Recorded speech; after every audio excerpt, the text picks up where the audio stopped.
And Cliff and Dick, I just want to make sure we have you. I am here. Okay, Me great. too.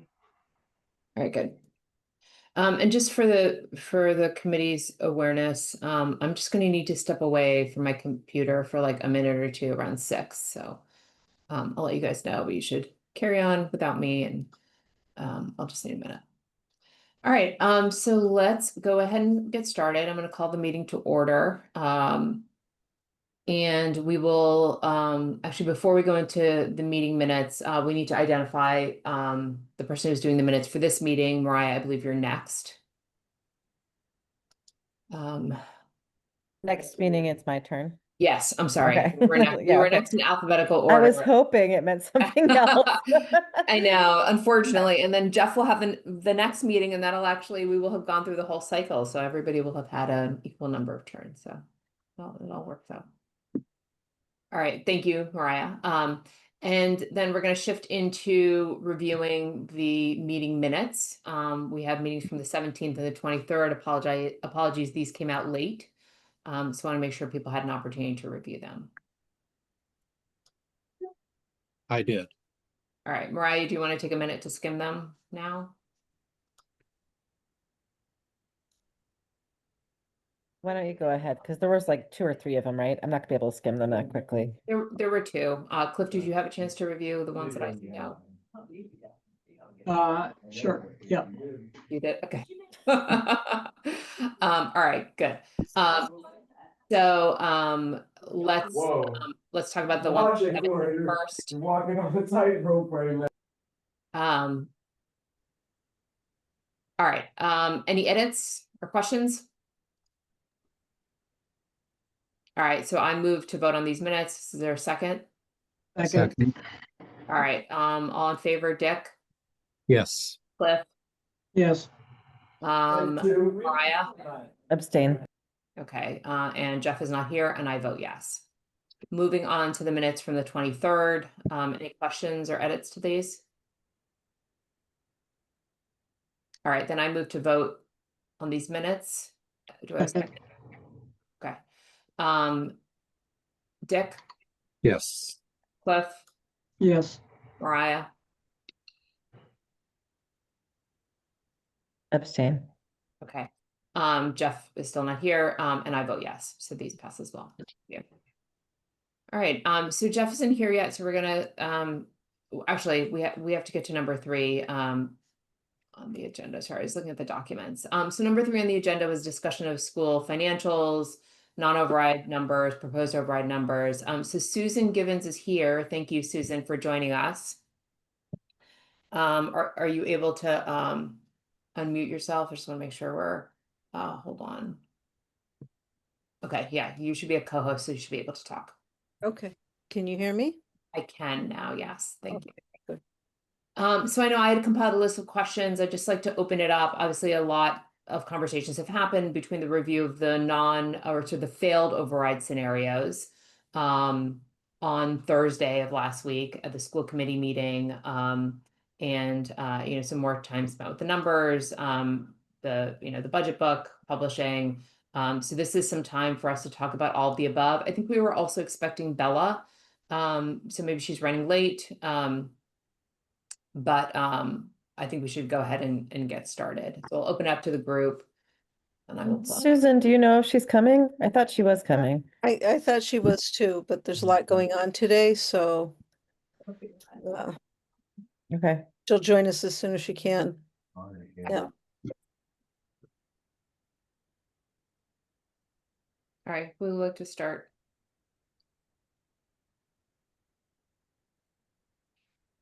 All right, I'm happy to start.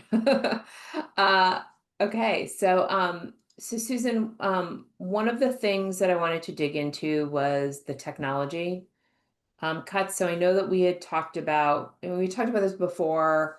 The original cuts that were done were right sizing from a staff perspective, and also reducing the eliminating one-to-one Chromebooks for kindergarten and first grade. And I think instead the ratio is now 1 Chromebook to 2 students. Is that accurate? Yeah, that's the goal in kindergarten and first grade. Okay. And one of the questions that I had asked then was, why couldn't we sort of extend that at least through the fourth grade? I'm not sure academically when students need to bring home a Chromebook. Do you know when they have to bring home a Chromebook? Yeah, so the reason for kindergarten and grade 1 is because we need them to have Chromebooks in grade 2 to get them acclimated to using a Chromebook in anticipation of having to take the MCAS tests in the 3rd grade. So 2nd grade is prep for the 3rd grade testing. Yep. So we didn't feel that we could, it was prudent for us to go up to grade 2 for that reason.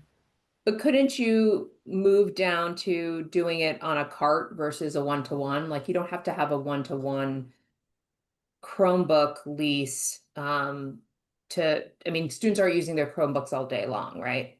Even in grade 2. No, but more frequently. So the concern was that when various teachers would need the Chromebooks for particular activities, that they wouldn't be accessible if they weren't one-to-one in those grades. Okay. And is there a plan to take a look at how we might migrate to something where there is like, less Chromebook usage? So based on my back of the envelope calculation, the Chromebook, I'm gonna pull up my spreadsheet. I'm not necessarily gonna share it, but I can share it actually. I just did some calculations on what this would look like, from a cost savings standpoint. So this is the grade, the enrollment. I know, obviously you've addressed it in K and 1. The 4-year lease renewal costs that Mariah, you had sent me was either 250 or 300. So I just did like a high end estimate and a low end estimate. Enrollment is that 1526 across those 3 grades. The cost per lease for the total of 4 years is, either 380 or 457. And then the per year cost, which I know it's done in a 4-year cycle, is, about 100,000, give or take in each of these scenarios. So I think the question is, for every, if we were to go to a 1-to-2 ratio in a similar fashion in these grades, you could save, somewhere in the 200,000 range, for these leases. So I was curious, ignore this, I didn't get to this calculation. I was curious if we were looking at that from an academic standpoint, like what would that look like if we were to modify how the technology is used, and actually further trim those leases. I think it's something that certainly Robin and the OTL team can look at in more depth for sure. As you know, the proposed budget reduces our ETSs as well as Chromebooks. And so at this point, we felt that the efficiencies that we were able to move forward, we could do so in a way that wouldn't really necessarily compromise on the student experience in a significant way. Obviously, our concern is that students have the experience that they need in order to be successful in following grades. So Robin and her team, with the reductions in these areas, will continue to evaluate, the use of technology and the personnel to support students in that area. Okay. And then at what grade do students start taking their Chromebooks home? I'm curious whether, when you have assignments that need to be done at home, or are Chromebooks always kept at school? I don't know at what grade level. I don't have that information for you tonight. Okay. I'm curious, Mariah, do you know? Sorry, I have 3 children screaming next to me. I think it's 5th grade or so. Okay. Yeah, I'd assumed it was 5th grade or so. That's why Yeah. like second. It's in that ballpark. I don't know if it's 4th or 6th or whatever, but it's in that It's ballpark. not 4th because I have a 4th grader and she doesn't take them home, at least like, Well, but it could be, right, it could be different and yeah. Okay. All right. So I mean, I think this would be an interesting thing to follow up on. because there is cost savings there and potentially, other benefits. So I'll sort of leave it at that for now.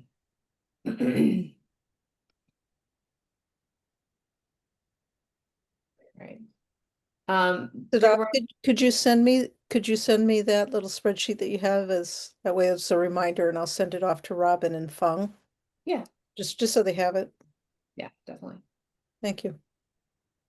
Can I make a comment, Sadaf, about Thursday? Yep. First off, before I do, I presume Dick and Cliff and Sadaf, you all watched it, right? Yes. Okay, I just wanted to make sure that I wasn't commenting without context. I think one of the things that was most important to me was that what was presented was year one only, and basically less than a third of the total dollars that we're talking about were presented. We talked about, I think it was 5.5, and there's still another $13 million that was not presented. But what Bella did say, and I think Susan said this too, but I definitely remember Bella saying it,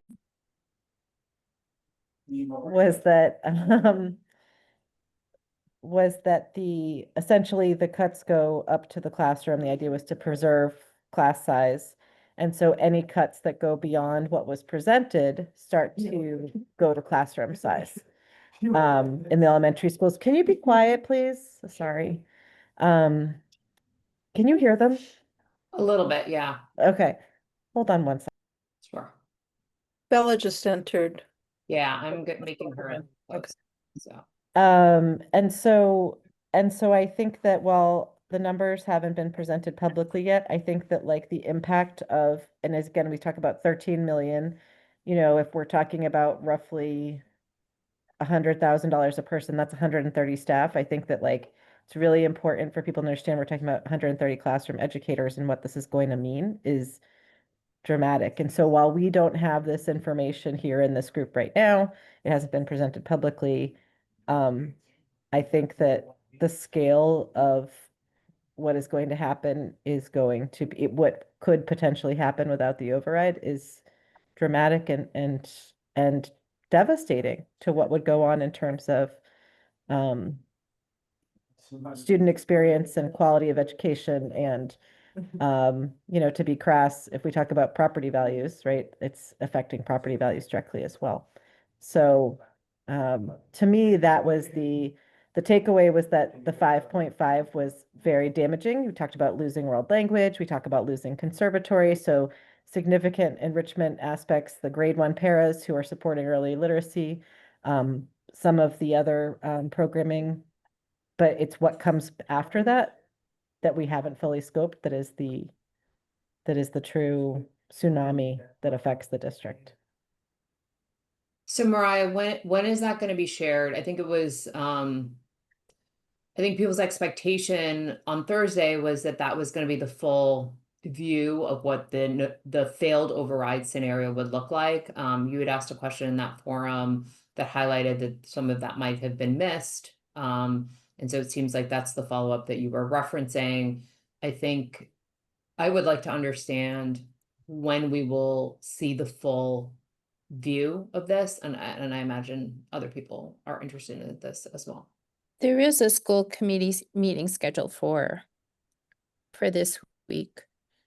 And so the impact of failed override for FY27 was more fully presented at the last school committee meeting. This is just more of an analysis of the impact for FY28 and 29. Okay. Because I don't think that most people watching probably understood that it was just an FY27. Well, I mean, I think that my question made it clear that it was Your question- only, Yeah, your yes. question did, but I think the deck is circulating, and I think it will be really important that on Wednesday night that the impacts of 28 and 29 are laid bare. okay. Well, I think that's fair. I think it's important to be very clear about how, whatever numbers you come up with, how those actually are compiled, because I know it is not as simple as what it was made out to be last Thursday, which essentially was doubling or tripling a number from this year. It's just not, that's just not the way the math is going to work. I don't know how it is going to work, but I know that's not it. So I just, I think whatever you do, it just needs to be backed up with all the assumptions and analysis presented.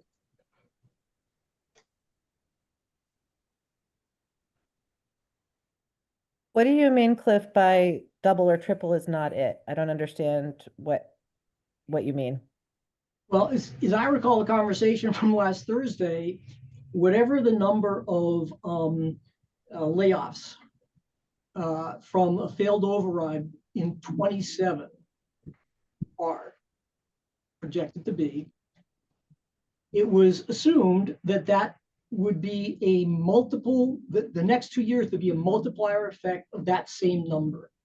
I don't think that's what an analysis. No, yes, so if an override were to fail or there was an alternate funding determined, the reductions for FY 27 were outlined.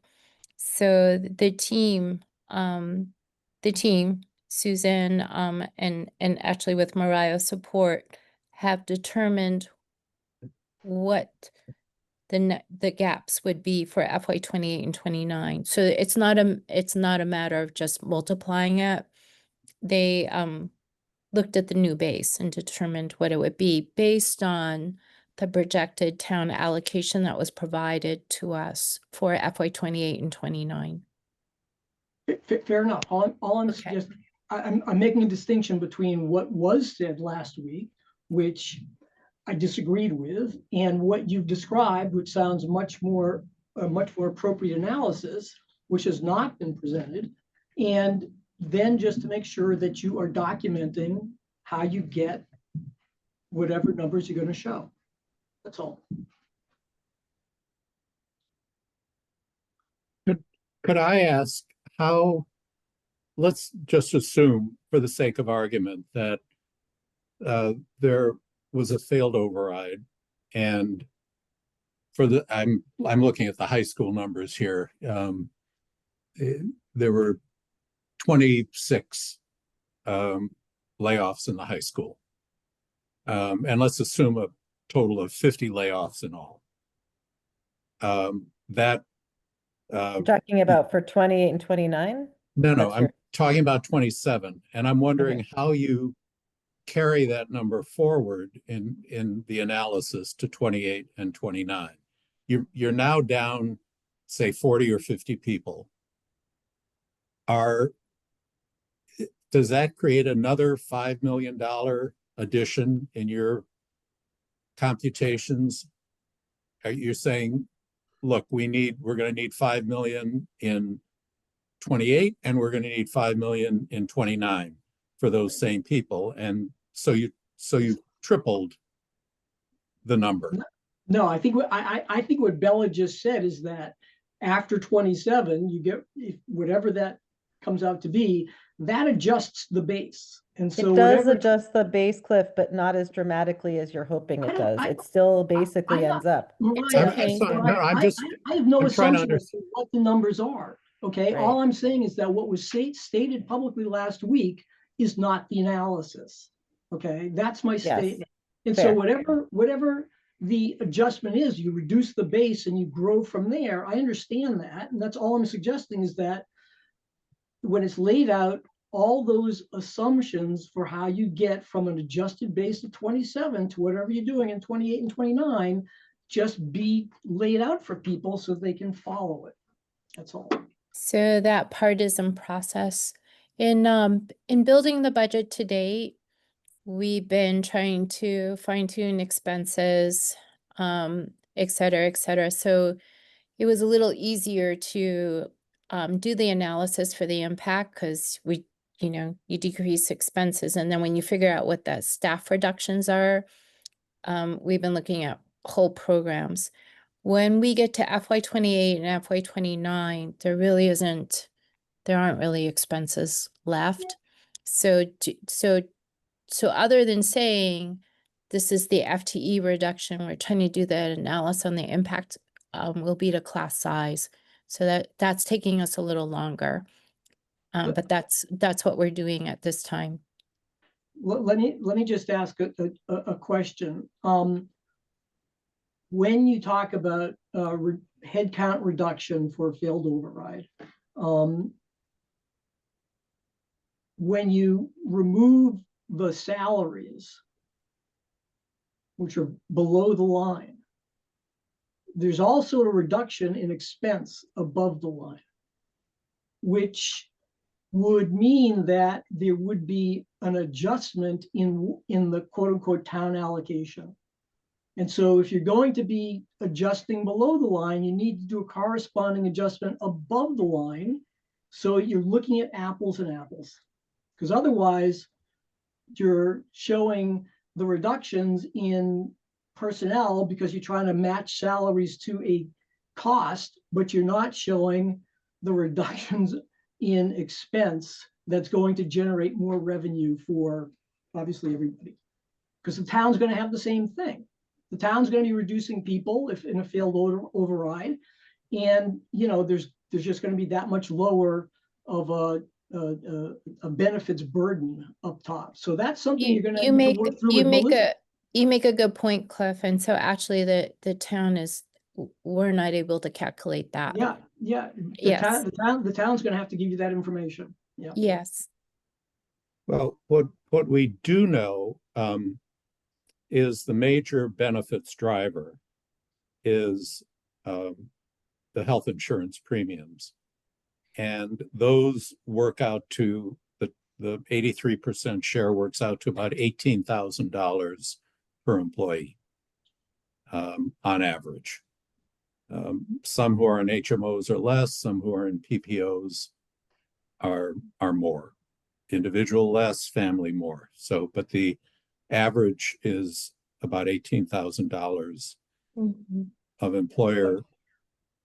I would have to check with the town, but there's an expense with laying off people, and that's unemployment. So Right. I don't know if whatever you're not paying in premium, you're having to pay in unemployment. But I would need to talk to our town colleagues. I doubt it's 1-to-1, and it's only for a defined period of time. But yeah, absolutely. It's not like the point really is that the point really is that it's an appropriate analysis to do, but it needs to be a complete analysis. That's all. And clearly the schools can't do it by themselves. They need the town's input, and the town should be looking at that also, right? I mean, that's information for everybody. And we are, that's something that we are looking at. It's yeah, hi. And I think Bella's point is well taken, right? And you're right, Cliff, that unemployment is not forever, but we're already seeing the costs on unemployment start to tick up.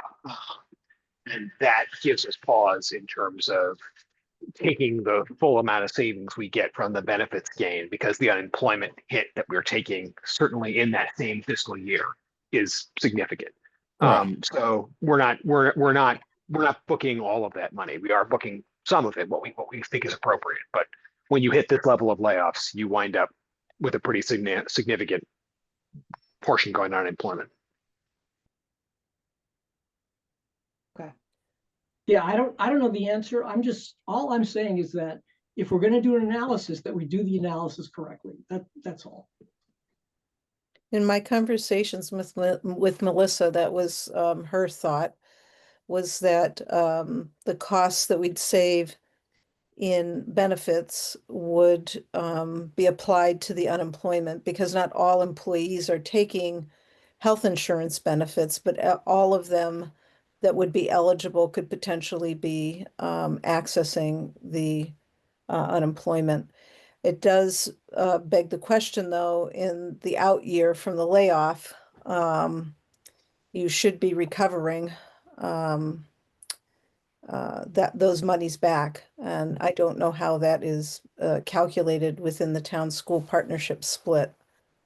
That's something that's not done by us. So maybe Chaz, you all can kind of look at that piece and let us know if it has an impact on the revenue that would then be allocated back to both town and school Yeah, in outreach. definitely. Chaz, would that be able to happen? I know this is crazy, but would that be able to happen tomorrow? Probably not, but Melissa and I need to talk about Okay, trying to figure that out. okay. But I mean, even if we were to take let's say like an estimate, you could theoretically model this at some very non-refined level and still be able to understand the impact, the rough reduction level we're talking about, Yes. like for FTEs. Like yeah, so we could, Cliff, it might not be the most refined, but it's going to be directionally quite accurate, even if it's not to the exact, it might be accurate to the nearest 10 FTEs or 5 FTEs and not 1 FTE, if that makes sense. Okay. May I ask to what extent do we entirely self-insure, Chaz, as to unemployment, or only partially? Is it premium driven? What is our responsibility for unemployment? My understanding is we're self-insured, but I actually haven't, this is not something that I've dug into in significant detail. Let me confirm that and I'll get back to you. Anne is on the call too. Would she know or no? Yeah, maybe. Hold on, let me make her a co-host.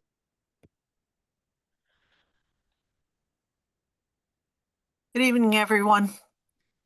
Hi, Anne. What is the question? I was listening to two hearings at the same time. The question was, with respect to unemployment, do we self-insure? Do we are we part of an insurance pool? How is unemployment compensation covered by the town when somebody is laid off? What happens is when we get a report from Equifax, which is our third-party administrator for unemployment comp, we review the billing. As a part of the process, Jennifer in my office does all of the hearings with the unemployment comp folks at the state if there's need to be done, and we get a bill. So we review it and we pay as we go, basically. So there's no pool that we participate in, and we pay as we go for both the town and the school side. We've had bills at $70,000 or $80,000 a month in the last few months, and the bills are not always for current folks on unemployment because it has taken the state a long time to process some of the claims. So we're paying a back claim, to July of last year in this month's budget, for example, or this month's bill. So what is the unemployment compensation rate, the maximum amount at the time? it is up to 60% of an individual's regular wages. Let me just look.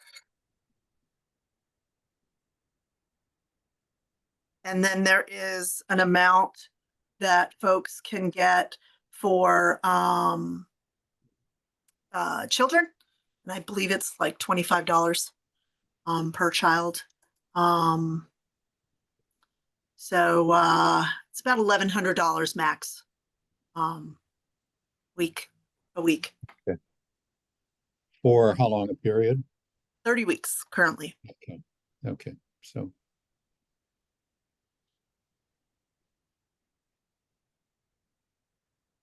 So if I'm understanding the math properly, theoretically, the unemployment insurance in that year could be almost double the individual's health insurance contribution, right? If you said, Dick, on average, it's 16,000 from the town, but yeah, theoretically they 18. could, okay, but in that ballpark versus 30 plus 33 or so. So there's quite a significant chance to be underwater, actually. That's why Melissa said to me when we were talking about this, that, in the first year, we wouldn't benefit from the health insurance reduction because of the unemployment costs rising. Well, but even it But the sounds like out with years, Well, but even in 3 years with the delays in what Anne is talking about billing, plus the relatively, like, if we have about half the people, which is my understanding, about half the employees take insurance, then your sort of average cost per employee is 9,000, but we're talking about a $30,000 negative. So like the possibility of having, I just don't see savings accruing in the first 2 years, given at least on the health insurance savings accruing, given the numbers that we're hearing about and the delays.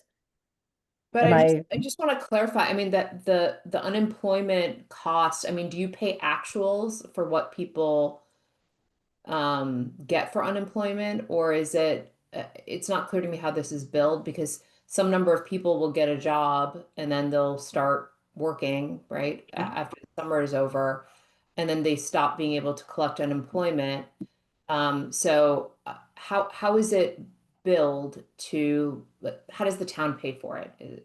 So there's the town gets an invoice that lists a person, an amount of money the week that the payment was is covering.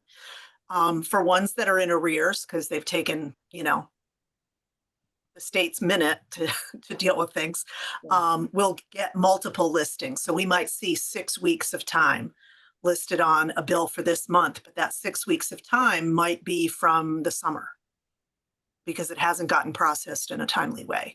Now, if you have folks who are getting paid a higher amount, so say someone is getting paid regularly at a rate of $120,000 a year, as an example, they get up to $1,100, which is $60,000, we'll say, per month or per week for a certain period of the year, the 30 weeks. So we'll say it's 30,000 because it's half of a half, just to be rounded. That would be our cost. And then their health insurance, if they have health insurance through us, would be, the savings would be our residual for that year. So if they're on a family plan and they're at Harvard Pilgrim or some of the others where the town's pay-in is somewhere between $25,000 and $30,000 a head or an employee, you've got some savings there. But after, folks can either choose to do COBRA, or they can go on, if they are married, they could go on a spouse's health insurance. That's a qualifying event for where they, don't have health insurance. So it is not 100% of the salary as savings. You're looking at probably around 30%, depending on the income. So I mean, it strikes me the analysis here is actually pretty complex, because if I understand it correctly, and I totally could be wrong, when the public schools, or even town maybe, dismiss people, they follow union rules, correct? If they're unionized. Right. So it's a LIFO system, last in, first out, right? Well, And so That's what I had understood. No? that's what I understood. Yeah, that's what I So also understood. that's fine. we're so in the reductions we made to get to the proposed budget, we went through the non-PTS, non-tenured staff. So as we go to the next round, we're looking at tenured, and so we're not allowed to use seniority by law. If there are people that might be on improvement plans or stuff like that, but then after that, you're right, we do follow seniority. But with certifications and stuff. So it's With like seniority within certifications, sort of right. tracks, yeah. Yeah, and if we eliminate a position and they have licensure in another one, it's actually pretty complicated. There's a lot of bumping that has to process through. I'll say that it takes quite some time to figure out all of that. So for the FY27 reductions, most of that work was done. So we'd have clarity and I could then cost out for you, pretty clearly the impacts. We're not going to be able to do that for the 28 and 29. I mean, Right. it'll take weeks and weeks for me to untangle that. So it's not going to be at the same granular level of analysis that you receive for 27, because it's just not, it's Also, very by the Right. time 28 comes, there might be new non-PTS people that come in. So, yeah. Yeah, the only reason I'm raising all of this is,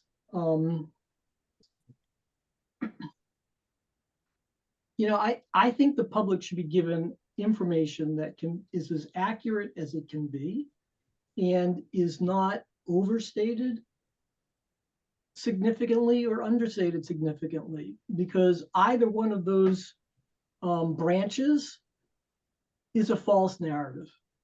And I can understand and appreciate why, we've got fiscal 27 numbers, and perhaps the smartest thing to do is not go beyond those numbers, because it sounds like we are not going to get a robust enough analysis that anyone is going to be able to stand behind. And that's my concern. And that was my concern with how things were presented last week at the school committee in public. When statements were made that were not based on anything other than, frankly, emotion at the time. What are you And referring to specifically, Cliff? I'm I'm really referring- intrigued by this. Well, I'm stating specifically the statement that, well, if we're getting rid of, 30 people this year, and we're going to have the same amount of money cut next year, then it's going to be the same number of people. And that's where the doubling and tripling came, Mariah. But Cliff, I think, well, I would urge you to wait until Wednesday, because I think that I would urge you to wait. And at that meeting, I said, let's pause so I can do some analysis here before we move forward, and I have. Yeah, So- all I'm saying is that the analysis, what I'm saying is, I don't think, based on this conversation here, that staff is going to have the time and the information to do an analysis that is going to be appropriate. And so I think you're asking to put staff in a very difficult position. And I think it's going to be GIGO, from my perspective. Garbage in, garbage out. Yeah, that's my opinion. So Val had raised a hand, but I can't add her because we'll have a quorum of the future subcommittee. So I just want to let everybody know. And I apologize. I would just say in response to that I think that we should let staff present what they think is an appropriate analysis rather than prejudge it as garbage and label it ahead of time as garbage. And I'm directing my comments much more at those people who are insisting upon it, as opposed versus directing my comments at staff. I am absolutely sure staff is going to do the best job they can, but I'm concerned, given what we've heard today, that the constraints that they're going to have won't allow them to do the robust analysis that they've said would take them weeks to do.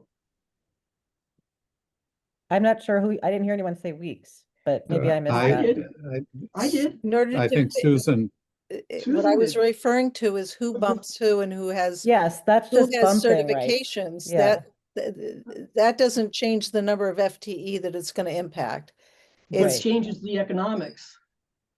not as significantly as you might think, because inevitably, with all of the bumping around that happens, to your point earlier, in general, those that are on the lower end of the scale are usually the ones that wind up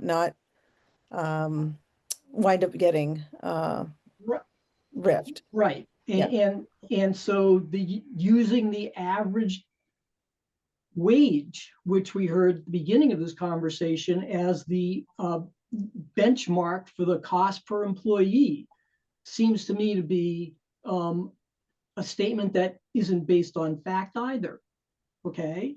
And so, and if we're looking at unemployment, then I'd like to see the historical information as to how long on average people stay on unemployment, as opposed to just saying it's going to be, 30 weeks at 60% of their, and I'm not suggesting, Susan, that you would do this, but that's the conversation that I'm hearing. And all I'm saying is that isn't really the way to do an analysis. So, look, Carolyn has her hand raised. I actually promoted her, so I want to let her comment, and then, and Anne, you have a hand raised as well. And then I would like to shift gears a little bit. Carolyn, go ahead, please. I You think should be. Thanks. Oh. Yeah. So thanks. I'm on my phone, so I couldn't find it. And so I was in another meeting and I was half listening and just jumped in. I guess what I'm hearing is really interesting, and for various reasons, I'm appreciating Cliff's perspective, for no other reason than a political one, which is a different story. But I guess I can understand Cliff's point, because if you're assuming that in out years, I mean, how can we assume that in a no override scenario that the out year cuts or changes would not include potentially major structural changes, such as a change to the healthcare contribution, such as contractual changes that maybe could be major, such as some of the changes in building use that Sadaf has studied and presented. So I can see where I don't see how we could project staff cuts specifically in a vacuum while there are also other, appropriately as there should be, structural changes potentially on the table anyway. Also changes to 4+1 is one on the table anyway, and in a no override scenario, one would imagine on the table with more of a sense of urgency. So so I can understand where there would be questions about sort of throwing out just numbers of staff. That's all. All right, thank you, Carolyn. Anne? Thanks. Not to make things any more muddy on unemployment, I just wanted to let you know that we can also be held secondarily responsible for employees that may have resigned from us that we didn't RIF, that get separated by another employer because they don't have enough quarters from the subsequent employer. We could end up getting the cost burden for those folks. So again, just to add to the mud, but an impact on what savings may or may not happen with riffing folks. So I'm But sorry, that's- and you mean you get that's the unemployment? We're secondarily held on unemployment. Correct. But that's not something that we control. Correct. And we don't control how long people stay on unemployment either. So, and as we all know from reading the papers, Brookline is not alone in looking at staffing reductions. Boston just came out with 500 employees, 400 of whom are going to be teaching staff. So. Right.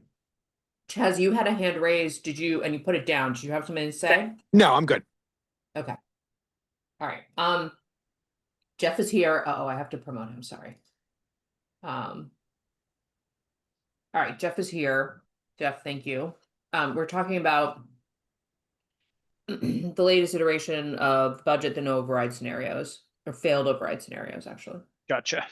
Thank you, and apologies for being late. No worries. So some of the additional questions that I had was, in those failed override scenarios, there were a number of things that I wanted to understand whether some of these could get pulled into an override scenario to bring the number down. So one of them was related to teaching loads. I know that this has come up before in our meeting as well last week. Dick, I think you raised it. In the presentation that was shared on Thursday, it was 6.6 FTE for BHS. And this was a sort of a shifting of the 4+1 model specifically. So I want to understand, is that something that we could employ regardless? And how much further could that be pushed or not?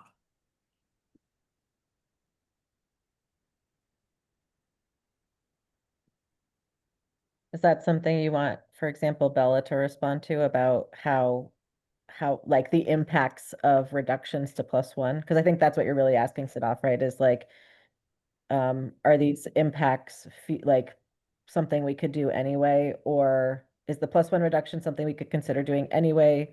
And if we're not considering doing it in the, so let's say just the regular budget as opposed to a failed override scenario, why is that? We That's right. already included some reduction in the proposed budget. In a failed override, we went to a more extensive FTE reduction of +1. It's a reduction in student supports. That's it. Yeah. The terminology that I think Dr. Givens presented was rotate a portion of 4+1 assignments. And that what rotate 4+1 means was something that I was trying to understand, certainly, and I suspect that was the 6.6 on which Siddharth was focused. And that, I think so it would be a reduction of the +1 sections that are available, and how the high school would determine. It's possible maybe they would rotate them, or maybe they wouldn't, because it wouldn't make sense to rotate them. So the function for which they serve, if we do such a drastic reduction of them, I'm not sure if rotating will make sense, because they do have and sometimes a dedicated purpose, like tutorial or other supports like that. It'd be a reduction in the FTEs available for a +1. Whether they rotate or not, it doesn't matter. That's the fixed number available. I guess to really probe this, what you'd have to get, or we'd have to get, would be the actual schedules by period for all the high school teachers.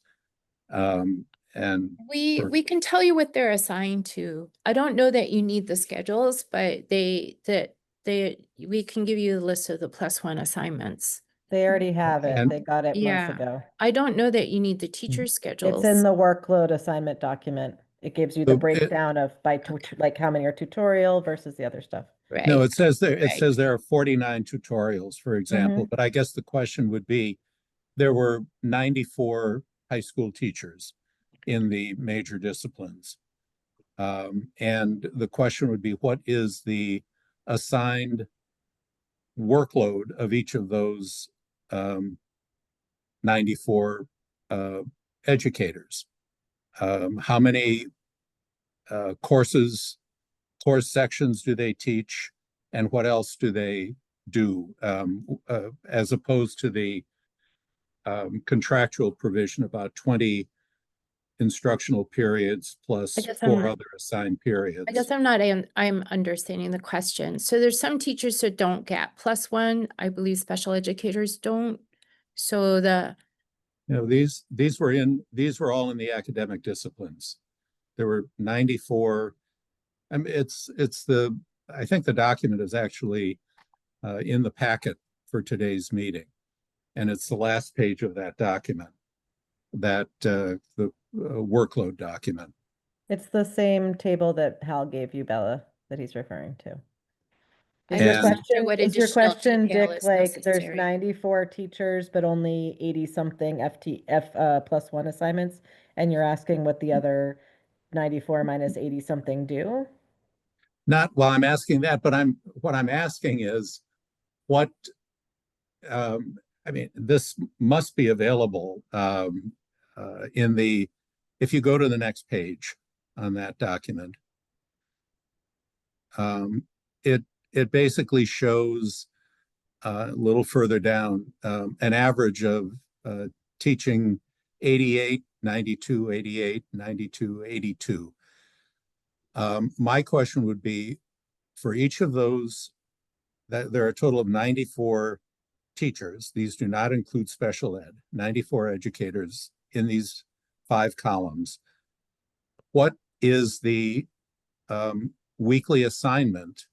What are the weekly assignments for each of those teachers? How many course sections are they teaching?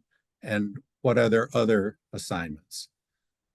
And then that could be looked at in comparison to the contractual obligation of 20 instructional periods. And we can debate whether a tutorial is or is not an instructional period, but at least you can start with the actual numbers of periods that each of these individuals is assigned. And I know this question was asked, maybe not as clearly as it could have been, but it was asked a couple of weeks ago. And I would think that you would have the schedules for all of the high school teachers. I'm not sure this is something we're going to be able to run to ground between now and the end of the month. But I think as Sadaf alluded to in her document, if we're going to be looking at the contractual obligations of the high school faculty, it is the sort of information that we should be looking at.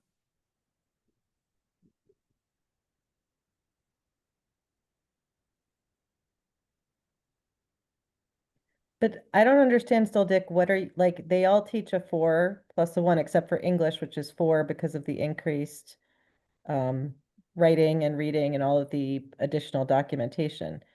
So they're teaching 4 plus 1s. And and the math, science, social studies, and world language have their +1s. So I definitely agree with you that there's probably enough time to do whatever it is you want to do, but I still don't understand what it is either. Well, I mean, when you say they all do a 4 plus 1, what is the +1? And how many periods is that +1? Is that 4 days a week, 5 days a week? Do you get? It's a block. It's a regular block, so it meets 4 days a week. Okay. And the 4 is 4 days a week. All the blocks are meeting 4 days a week. Okay. What So I would like to, that's the 20, right? The 4 plus the 1 of the 5. well, that, yeah, I mean, if depending on what that +1 is, and depending on how you define it. My point is that until we actually see what these individuals are assigned to be doing, you don't know whether they are assigned to the level that can be required by their contract. That's my point. Yeah, Carolyn.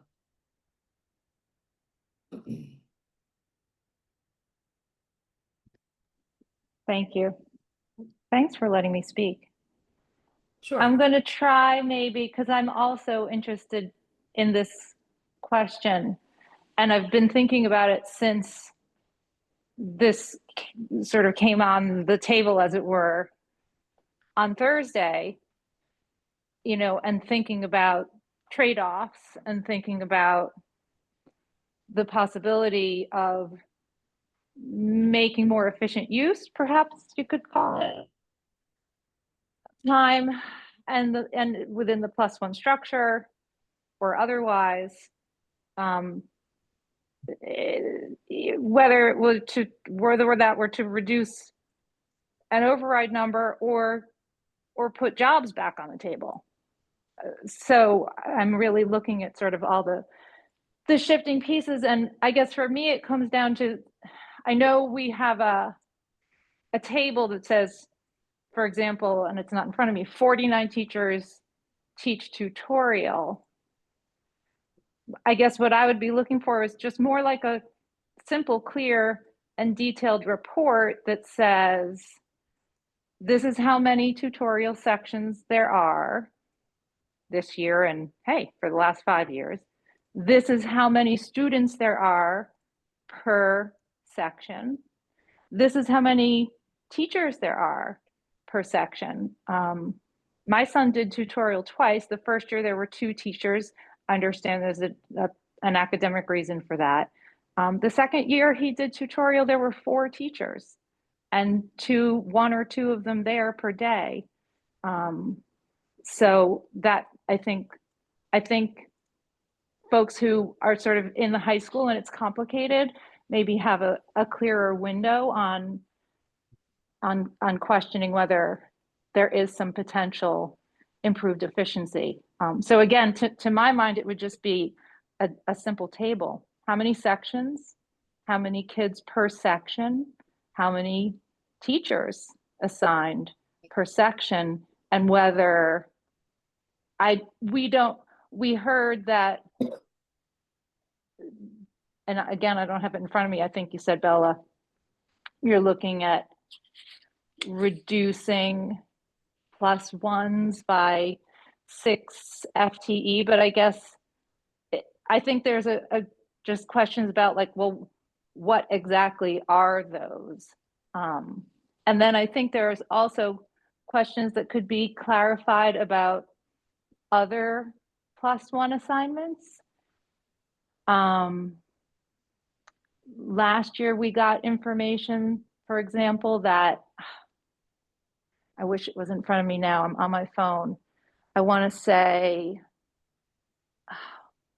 that AP Science Lab was a stipend, but this year it was reported to your committee as a +1. So overall, from my perspective, I would love to just get more detail, and I think that would help the understanding, especially through the lens of potential trade-offs and whether in tightening up +1, and I'm a fan of tutorial, I'm not remotely saying get rid of tutorial, but if there's more room for tightening up, does that mean that other things could come back?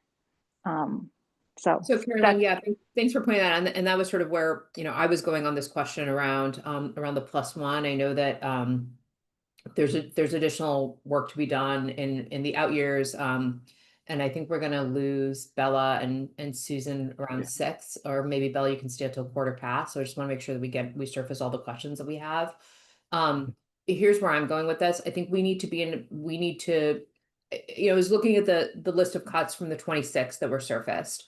And the question that I had, and I think other people had, was, you know, could some of these be pulled forward into cuts in your baseline scenario, which I know is, you know, they're not easy cuts to make. The trade-off, though, that we're looking at is, you know, the current number, which is, you know, a largely rational growth year over year, but with the funds not there, results in a very large override number. And risking that override failing, or alternatively putting a couple of options out there as tiers, And so one option is the fiscal 27 budget that you presented, Bella, and that Chaz, you presented, which again, already contemplate a number of cuts, and then looking at subsequent tiers, and there are different ways to slice that. And Dick, you have some proposals in your document, which I thought were very creative, that I know we'll talk about further tomorrow. But I think we will need to inevitably model those out. I know to date, the schools and the town haven't want to do that for reasons that I completely get, and I understand why. And I also think that it is better for us to put forward tiers that are thoughtful, rather than have the select board say, hey, this feels like a good number. Right, because that is, I think, what will happen if we don't put forward those options. So I think we do need to come up with some alternatives, or potentially tiers. I've been asked explicitly by select board members around tiers. And so that's something that I think we need to think about. Dick, I don't know. I'm sorry, what are tiers?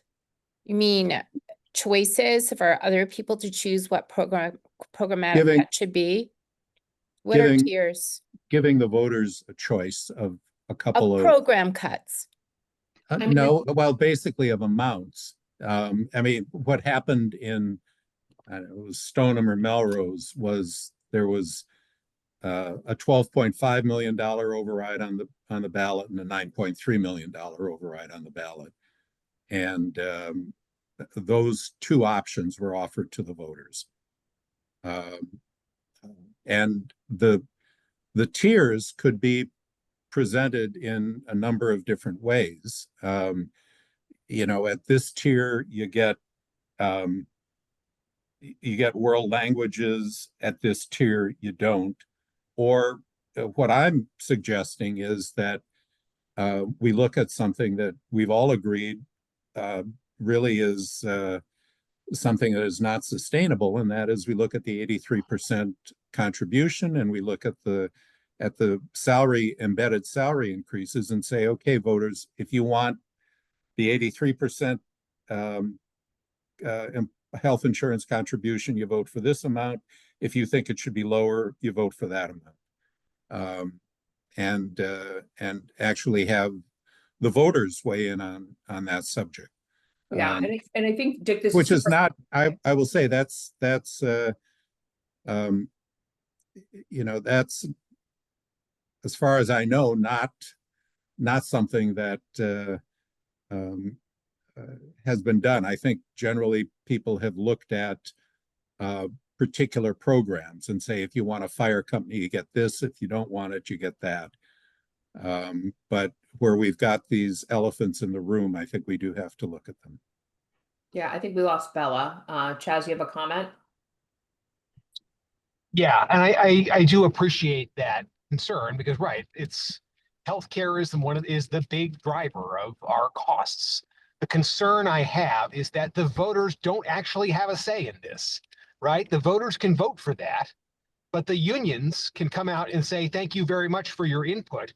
You actually don't get a say in this. And we are not going to change the 83-17, and you are going to have to cut somewhere else. Right. They have all the power in that situation. And so I worry that if we continue to present that as the illusion that the voters can change that unilaterally, believe me, if I could wave a wand and change that overnight, I would. Absolutely. I've asked other communities, how did you do it? And they said, well, we're allowed to, you're not. It's absolutely something that we are working on and trying to get to a solution on in a way that makes sense. But I would caution it's absolutely the driver. It's absolutely a problem. I just don't think an indicative vote of the voters, I could go back and say, see, the voters told you that they don't want this. And they could say, frankly, we don't care what the voters want. And there's nothing I can do about it. Sure. That's really difficult. So Chaz, yeah, the unions could say that. The issue is that if you don't tackle this issue, that 83% is embedded in your in your override amount, it's embedded in the school's override amount. It becomes a given that is there going forward. And it's these issues are not confronted. That's the issue. So I think this, however we tackle it, and I think we'll talk about Dick's proposal further tomorrow because it is in his capacity to pay document, which is on the agenda for tomorrow's full committee meeting. And thank you, Chaz. I appreciate your perspective. I think, I think it's a creative and interesting option, and also I have a number of questions about it, and I think we can talk about it further tomorrow. And we lost Bella, but I do think I think it is difficult for us to recommend only, right, only the full override amount of 23.9 million that constitutes the entire gap. I don't think that that is going to be something that the select board will want to put on the ballot exclusively.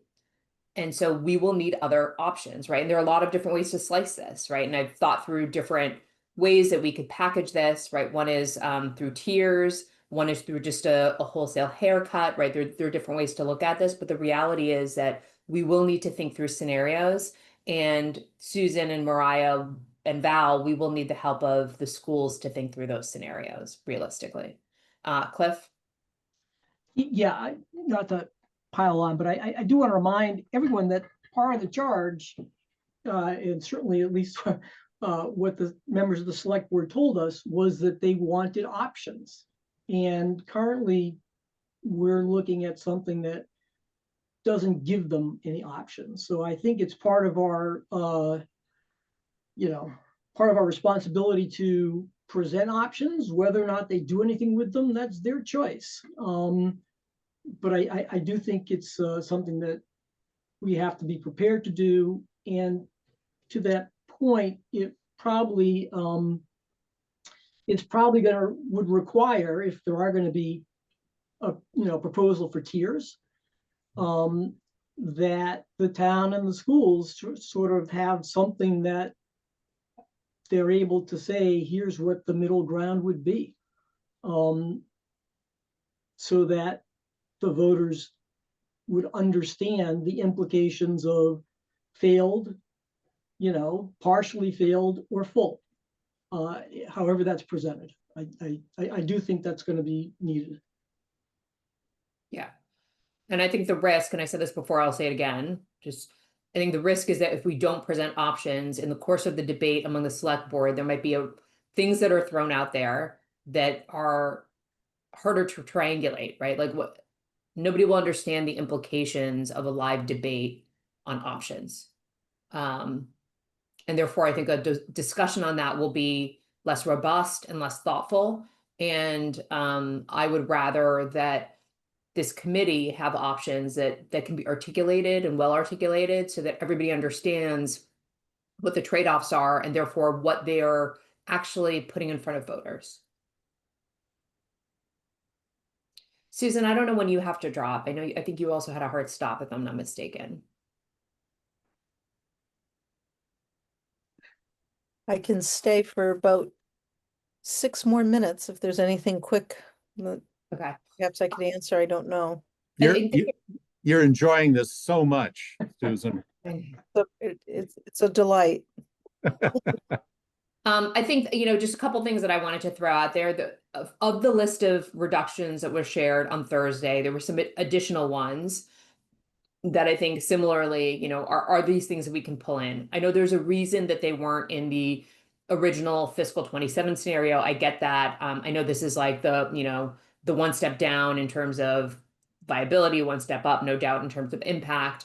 But again, in light of the risk of a $23.9 million override failing completely, the BHS admin roles, right? There was one admin role, there was a security para, there was a special education para. I think the special education para, I assume, has, inevitably is going to have, well, I don't know. I'm not going to quantify what kind of student impact each of these has. I think they probably have different kinds of student impact. But I wanted to put that out there. And then there were two items around restructuring of OAF and restructuring of OTL that I think are worth looking at and considering as well. I don't understand what goes into that. So I don't know, Susan, if you have a second to explain that, I'd like to understand it. I'm just kind of rattling off what's in my head right now. There was a non-mandatory summer programming. I'd like to understand what that entails. I assume that includes summer camp, which I actually assumed was self-funding. But I'm not sure what that includes. And then the last one is, and maybe this is controversial, and I don't know if this really gives you any savings, but is sixth grade language. So preserving seventh and eighth. If you were to eliminate sixth, would that get you any savings? I know at some schools it's the same instructor, and so maybe that doesn't, you don't get much out of that. But maybe you do. I'm sure it varies. The staffing varies across schools.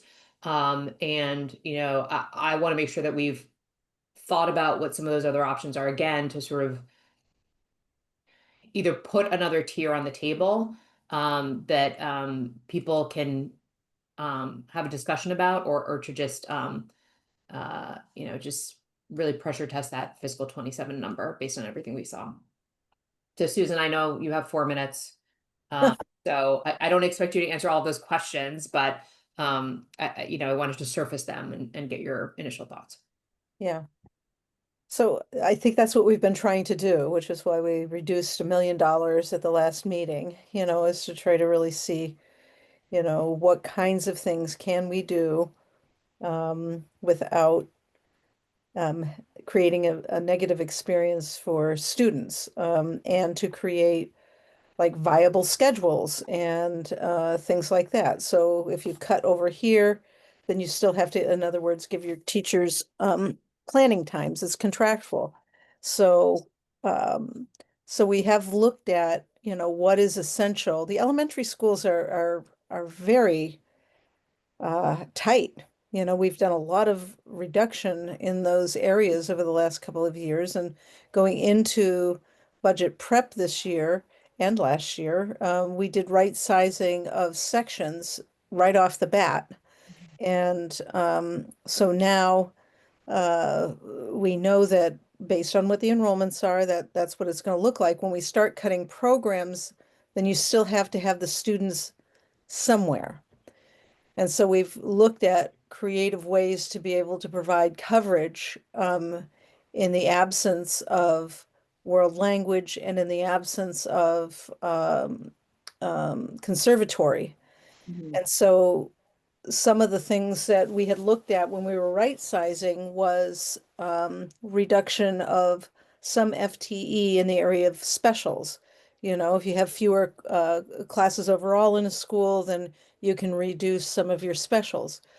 But we had to kind of restore that in order to cover these sections that are going to be needed in the absence of world language and conservatory. So it is very complex.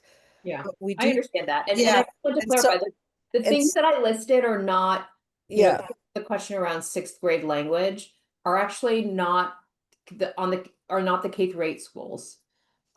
It's central office and it's BHS. yeah.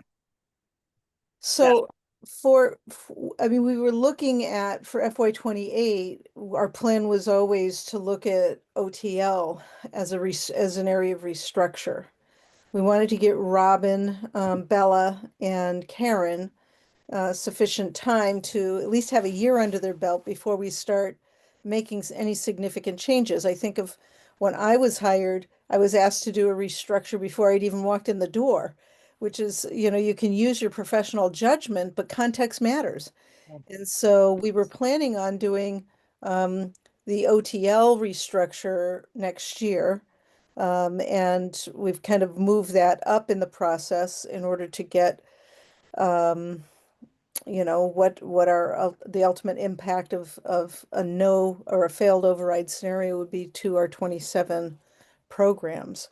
So OTL again, everyone but me, and I haven't even been here that long, has barely walked in the door. So we don't want to be making cuts that aren't sustainable in the end. And we've been evaluating the impact of the cuts that were made to the central office through yet last year's cycle. Now, I've been here a little bit longer, so I put a restructure out or cut staff every year that I've been here in OAF. I don't have much left to go, there at all. But I don't want, to cut staff in, student, as I say, student facing roles, teachers in classrooms. So I haven't thought deeply about how to restructure the data department and operations. We don't have a data director. For most of my time here, we haven't. We've suffered terribly because of that. And the whole district, not just OAF. So we want to make sure that when we hire somebody in that role, that they have at least, some vestige of staff left, so that we can really do a thoughtful evaluation of what is needed and how we can optimize workflows. How can we synchronize some of our data systems? Um, I have ideas about how to do that, but I can't do it myself. Um, and we need staff here that are more, I would say, technical and mechanical than I am, to be able to pull that off.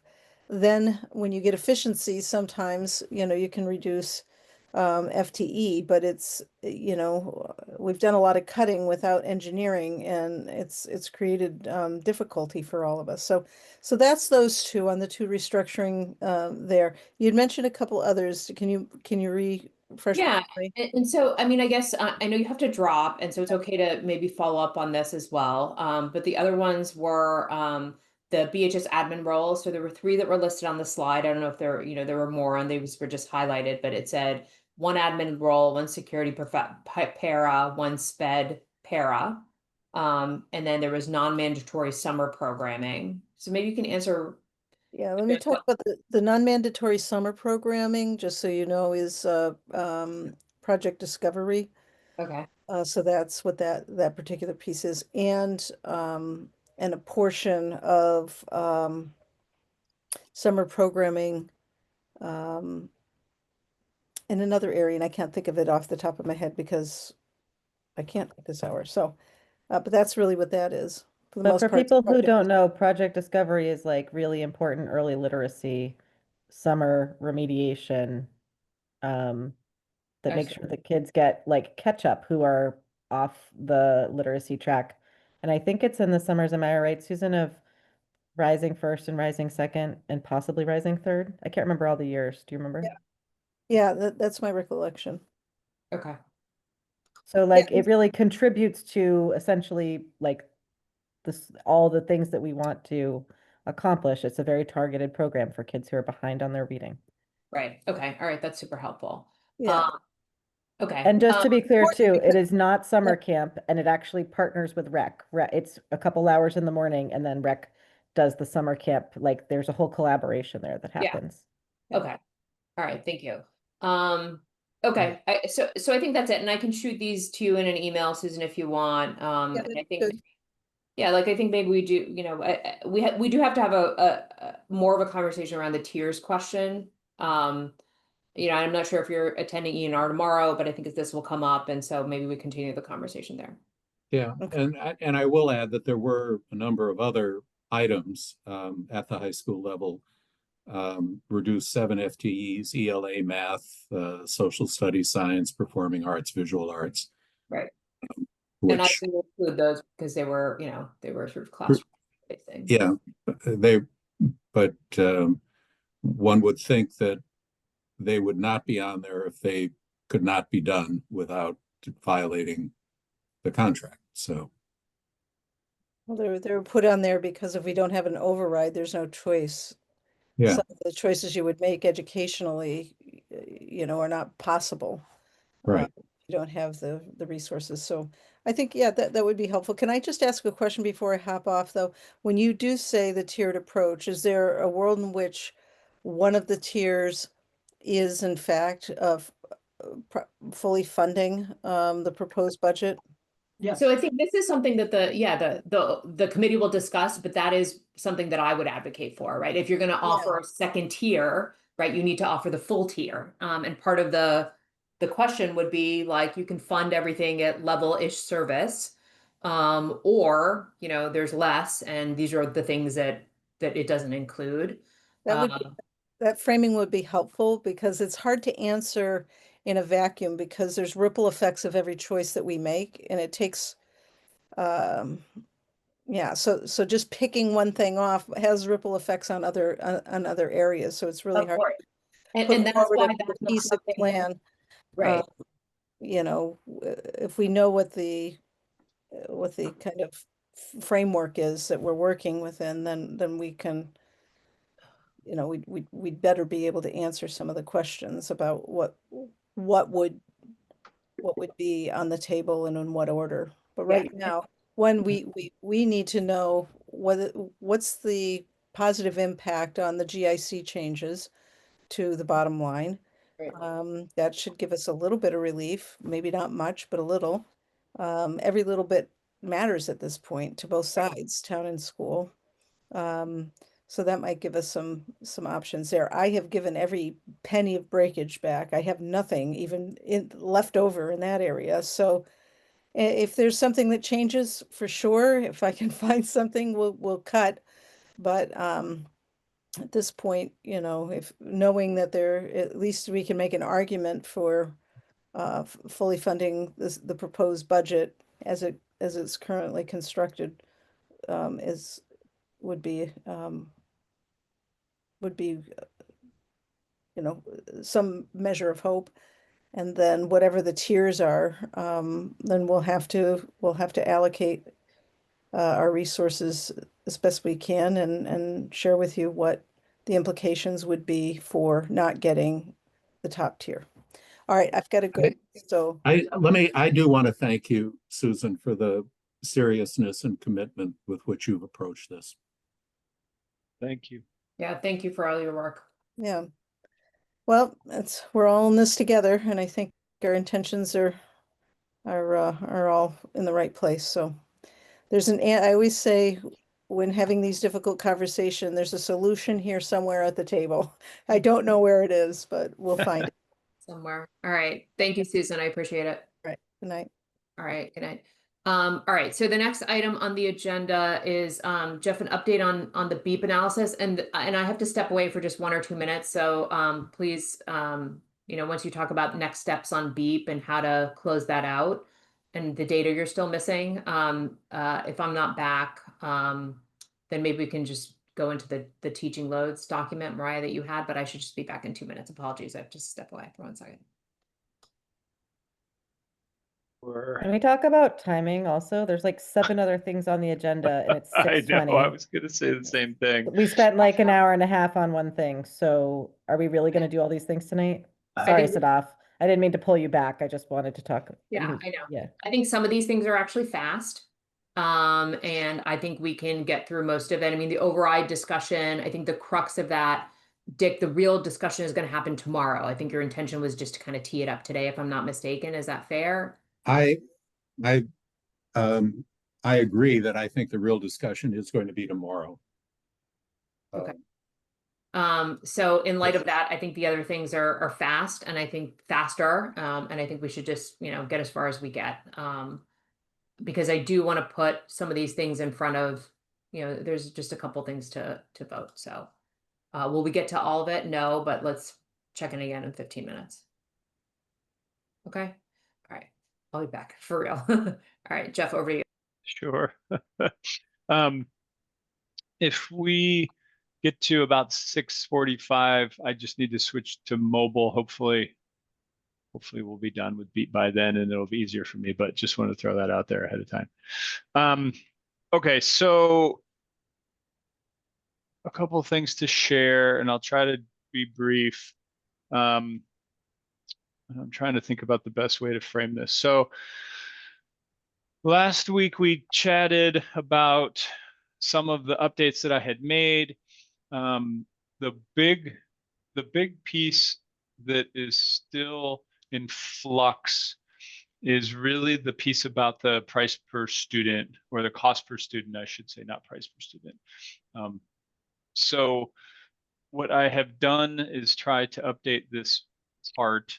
What I hoped was going to be an easy walk became a harder walk, because I started looking through the 26-27 budget book, and unfortunately some of the numbers from 26-27 are different than the numbers that were in the 25-26 book, which are also different from the numbers from the BEEP memo that we got as part of the committee. So I am trying to work through how many students are there, and then some of which costs are which costs. So like, for instance, the 27 book mentions that the 26 FY26 budget for BEEP was 3.764 mil, but the memo that we had gotten, it was 4.3.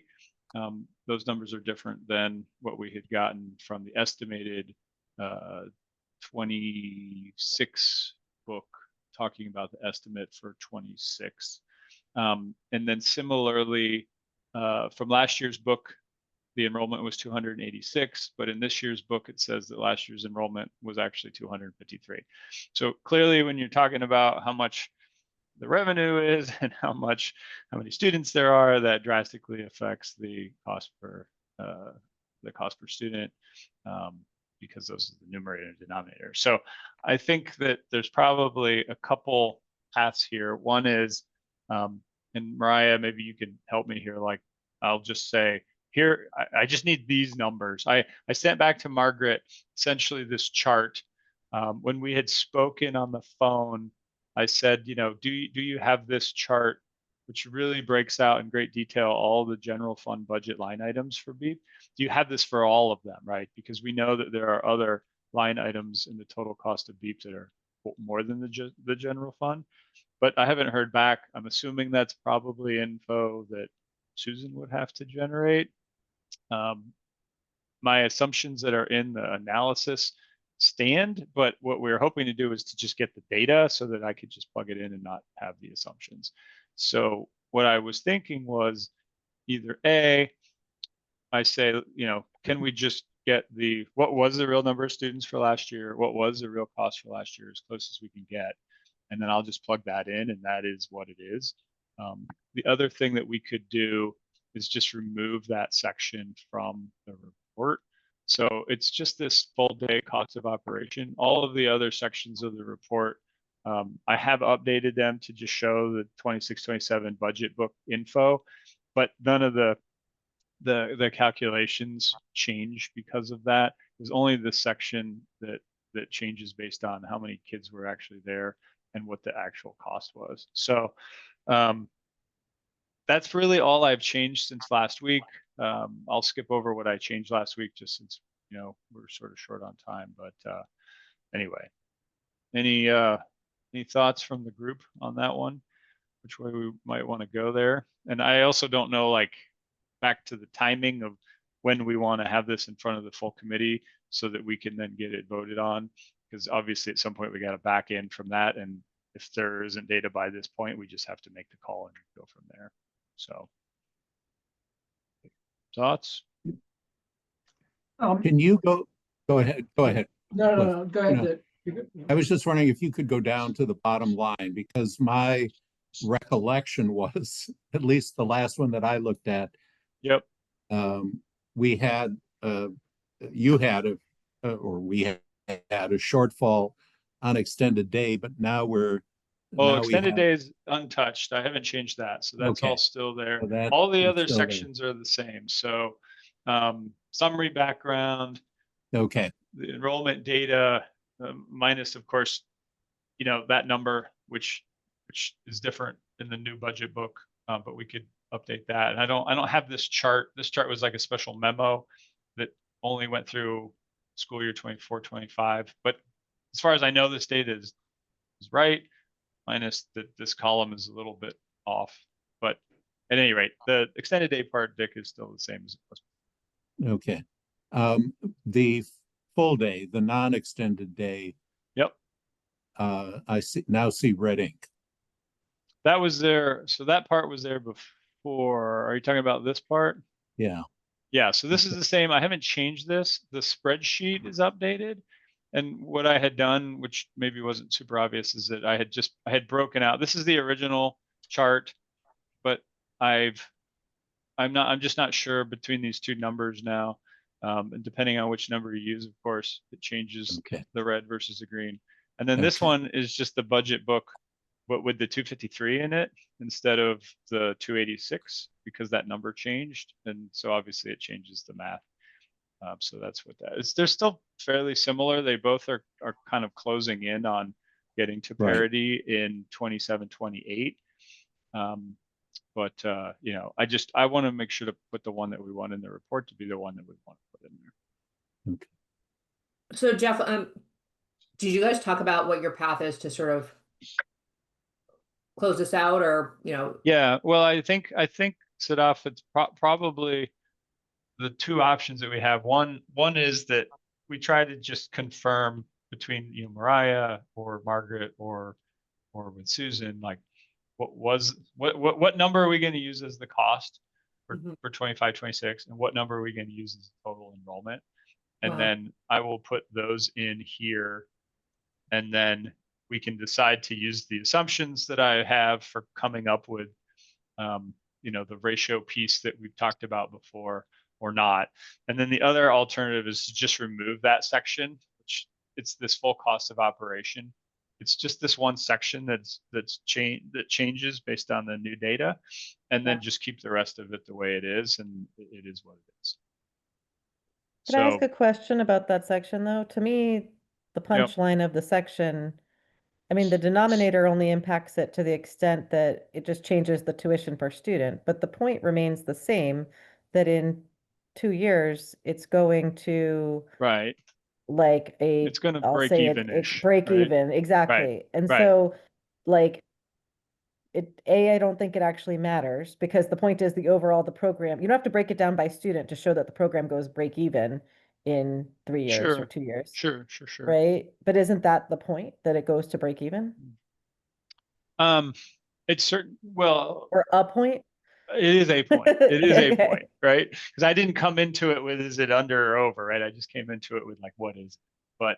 But yes, the math goes in that direction both ways because of the real big increases in tuition, right? I mean, that 8% compound pretty quickly over the next couple of years.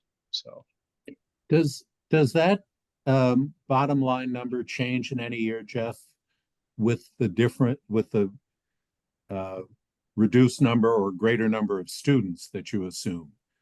Because are the costs dependent on the number of students? Clearly the tuition changes, or am I missing something there?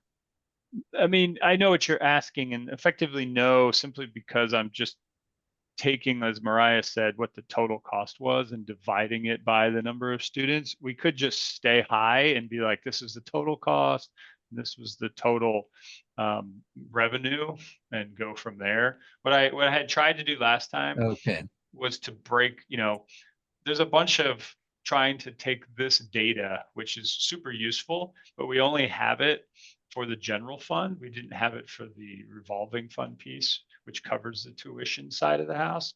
So what I tried to do, if you remember, like 2 or 3 meetings ago, and this is in the report, if you read through that section, is to pull that out and use the ratios of how much the, you know, student cost is, so that we could then divide it through. Probably not explaining it very well, so my apologies. Well, let me just kind of think that through in my own mind. If you have more students, if you take the total cost with more students, you get a lower cost per student. That's right. But if you have more students, you get more tuition. Right. So that's right. The problem is that the numbers of students reported is different, but then the revenue numbers are different as well. So you get two variables that are both moving at the same time. And so that ends up, in the end of the day, as Mariah pointed out, we're basically seeing this convergence on the rise of tuition covering the cost, because it's effectively going up faster than cost is going up. So it's catching up and Yeah. then effectively breaking even. And it's the same with the numbers from the 27 book. If you even look back at the 253 students instead of 286. But in here, I'm just totally pulling the numbers straight from the budget book. So whatever the budget book said, still an estimate for 25, 26 in the 26, 27 budget book, but I'm assuming it's probably a well-informed estimate since it was done right now and the school year is almost over.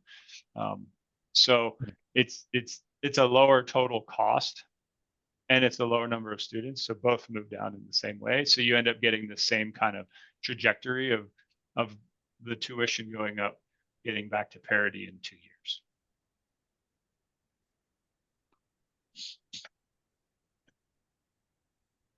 Okay. So, Sadaf, Okay. I would propose that you tell me when we want to have this done, drop dead, never more, it is what it is, right? I will 100% ask again, like, let's just shoot for like school year 25, 26. What was the cost and what's the number of students? And then I'll run it through that way. I'll update the section. And if we can't get it by then, we can just remove the section and just go, vote on it from there with what's in here. Cliff.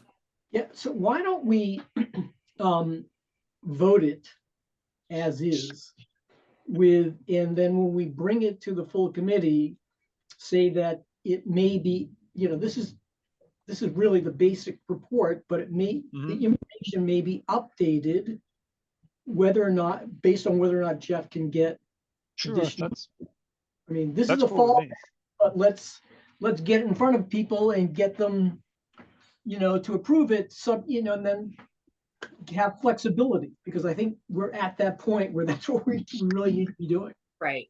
So I'm okay with that, especially because the ultimate recommendations here are about like, we have to double click on the finances and get to a point where we're looking at break even on the extended day. Like those were the two things, right? If I'm not mistaken. From last time, I think the recommendations ultimately don't change. So based on that, I'm comfortable, Cliff, with your approach. That's cool. That's cool with me. There's one little typo here that I just had not updated from last time, where this should say school year 26, 27. Oh, sorry, 27, 28, because I still have it in the spreadsheet and I hadn't re-screen capped it yet, but I can just update that one and match it. And then we can use that as a draft if that works for people. That works for me. What do people think? All right. So then I would move to vote this. Can you just scroll back up to the summary, to the like recommendations? Oh yeah.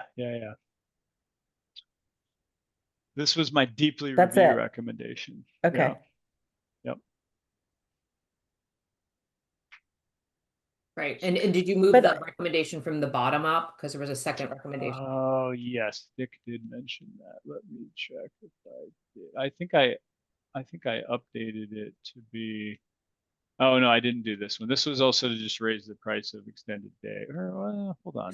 But I'm confused because both the tuition and extended day, yeah. like, I don't understand how those recommendations aren't what's already happened.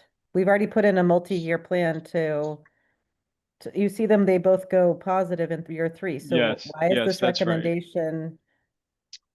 No, this assumes that nothing, that the cost isn't going up. Right. Oh, I see what you're saying. That's To true. continue That's to true. evaluate it. I It's see. only just in the green, like it's only just in the black. Right. If the cost stays the same. Right. Yeah. Which it won't. Which it won't. Right. Okay. Got it. Yep. Got it. But yeah, I'll pull that one up as well, just so that I do remember that now. I forgot to do that and add it up here. And I'll update that typo from the table. Okay. I'll move it with those changes. I second.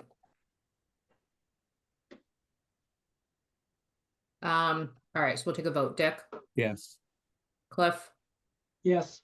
Mariah, Abstain. Jeff, Yes. and I vote yes. as well. Awesome. All right. I'm gonna switch to mobile real quick just to let you know, Yep. but I will still be here. Okay. So the next item on the agenda is a CLA report. We lost Bella. But just to make sure everyone's on the same page, where we are on this was that nothing has changed in the document. But we're waiting for an update on these two items that still remain to be confirmed. And then there was a question about, and then the last bit is around the CLA audit. And now I think this is on the agenda. Cliff, correct me if I'm wrong. This is now on the agenda for advisory tomorrow. Yeah, so the town has made a request for a reserve fund transfer for $25,000 from the advisory committee. I can forward the documents that I got today because I guess Charlie had forgotten to send them to Lisa Porcher, so they weren't they weren't posted. So we just got them today. I'm happy to circulate those for people. Okay. So my plan for this was follow up on the two outstanding recommendations and try to get an update on that. If we have time tomorrow, I will still share this as a draft at the ENR meeting tomorrow. And then we will have, I'm sorry, Cliff, the advisory conversation is tomorrow, Tuesday? Or is it tonight? Yeah, tomorrow night. Tomorrow night, okay. By the end of the week, hopefully we'll have some more information, and we can finalize this. And I Go was ahead, gonna Mariah. say, thank you. Bella sent you Sadaf at 11, a whole bunch of material. Yep, Did you get that? I did. I just haven't had a chance to look at it yet. Okay, so I'll just say that the two questions that you were still waiting for, she has the answers in there. Basically, both is yes, this practice continues. So, yep. Okay, I'll take a look at those. Thank you. Mhm. And progress And them. I would just add, in light of the request to the advisory committee for a reserve fund transfer, I put in as a recommendation, proceed with an independent review of progress with regard to. So not that it had to be initiated because obviously people are moving in that direction. Yeah, I think that's fair. Okay, good. Could you just recap? I missed when you said Sadaf. So what is the plan is to, So I'll review Bella's materials and Okay. complete that, and then we need to see how the advisory committee meeting goes, which is tomorrow night. So then we won't be able to, regardless of my timeline, we won't have more information really till Wednesday. So when I have all of that information, I will update this draft as soon as I can, and my goal is to have it, a draft we can vote on before the end of the week. thanks. Okay. So the next item on the agenda is the temperatures in schools. Yeah, let me find my document. So, I didn't send it in advance. Mostly it's still really short because I'm waiting for the background of this from Charlie Simmons with some additional information. We had started talking about it a couple weeks ago, and then the budget dropped. He was going to send some material, the budget dropped, and I got fixated on that, and then I went back and didn't get the material. But let me pull up my screen. So here we go. Is that legible or should I make it bigger? Let me make it bigger for you all. Better, yeah. So basically I referenced the electric demand management that Sergio has worked on.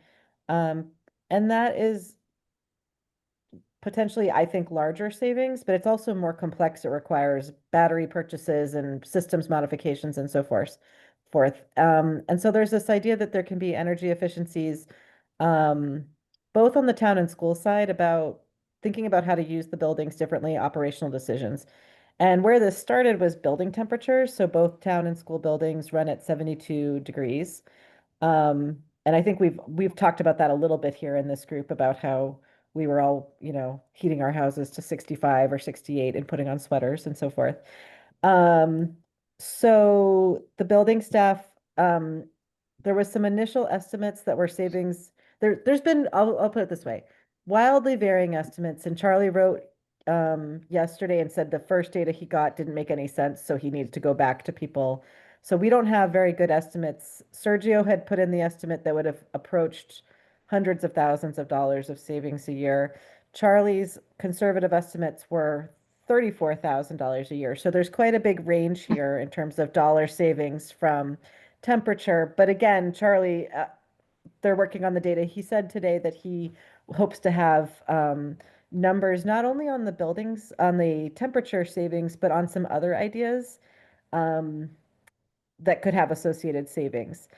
And, he mentioned also, which I think is important, that essentially any changes to operations, it's not going to be unilaterally like initiated or supported by the building department, the staff. They're there to execute operations, not make operational decisions like this. And he pointed out that this is the fourth time he could remember that this has been tried, and that every other time ultimately it falls apart. Staff push back, and then there's no line drawn on like, yes, we're going to do this, and so it falls apart. So he wanted to have more, I think, formal agreements about this, which I think is good. But I sort of put in some of the costs that you can see here about just for energy for PSB. I should say utilities. It's not energy. I should say utilities. Is supposed to go up 10.3 from this year to next year. And that's not sustainable within the revenue constraints we have. And I actually went back and took some of the data that we got from Charlie Young in the past couple of years. And so you can see the budget has gone up in from 22 to 27, has not quite doubled, but it's getting in that trend line. And you can see that the FY22 forecast to the FY27, I'm sorry, to the FY22 actual to FY27 forecast has gone up almost exactly $1 million. So just around 32% over 5 years. So there is it's a significant amount of money. B, there is an unsustainable growth increase, and I would expect to have more information for you next week about something that we could recommend on both the town and the school side. Hopefully, assuming Charlie is able to get what he considers to be reliable information. And that's what I have for you at this point. All right, thank you, Mariah. Okay, any questions for Mariah? All right, so Mariah, you updated the high school teacher workload summary. Do you want to just explain what you edited in that? And then, this is really not a document that we need to vote on, but something that will go into the report. So I want to make sure everybody has taken a look at it. But I don't think we need to spend a ton of time talking about it. So Dick found 3 more references to workload or similar to workload in, I want to say it was, I'm going off of memory right now, Belmont, Newton, and Natick contracts. And so I added those back in. Thank you. And that's the only, I believe, that was the only changes to the document from the prior version we'd reviewed a month ago. I think you also deleted advisory. There was a strike through, if I'm not That was, mistaken. I believe, that was from the last Earlier? version. Yeah. Okay. I have a little running note of what I've changed in the very top of it. So that's the only changes to it. But I guess, Sadaf, I do have a question, which is, and I think we had a conversation about this, was it at full ERSC? If we are going to have any sort of recommendations about this was tied to some of the things that Dick was talking about. Like, there should be a decision if you're having a recommendation or not, I think, about this. Yeah, it's just that the recommendation wasn't coming out of this document. So the way that I saw this document was that, and based on the prior conversation you and I had, there wasn't a vote and a recommendation of this. This was mostly like, here's the landscape, this is where we benchmark. I think the recommendations will ultimately come out of conversations we have around the override or just teaching loads in that context and sort of what goes into an ultimate sort of I guess executive summary level recommendation. That's how I was thinking about it, because the work you did didn't come forward with a specific recommendation, nor was that your orientation on this, right? Well, I don't know that that was how I would frame it. You said to me, do you have a specific recommendation? And I said, I'm not sure I do. Does anybody else? It wasn't clear to me that there was a specific recommendation from the work. It was only more recently, I think with Dick was making a recommendation that was not tied to the data. So to me, if there's going to be a recommendation around this 4+1, it should perhaps all be integrated with the actual backup data as opposed to divorced from it. The other reports all seem to have summaries and then backup material. Yes, and I think because you didn't have a recommendation for this, I assumed that any recommendation we come up with separately would reference your data, versus sort of looking. I mean, we could tackle it different. It's a fair point, right? So I was thinking about it a different way, but it could also be considered as taking a look at this and then us coming up with a talking as a group around what do we think the recommendation is, and then adding that, which I think is what you're suggesting could also be a path. Yeah. I would also add the issue that we were talking about earlier, and that is what are the actual schedules for each educator? Are they all assigned the 24 assigned periods per week, which is not something that this really does tackle. So if we are going to start voting on this, I would like to see that information added.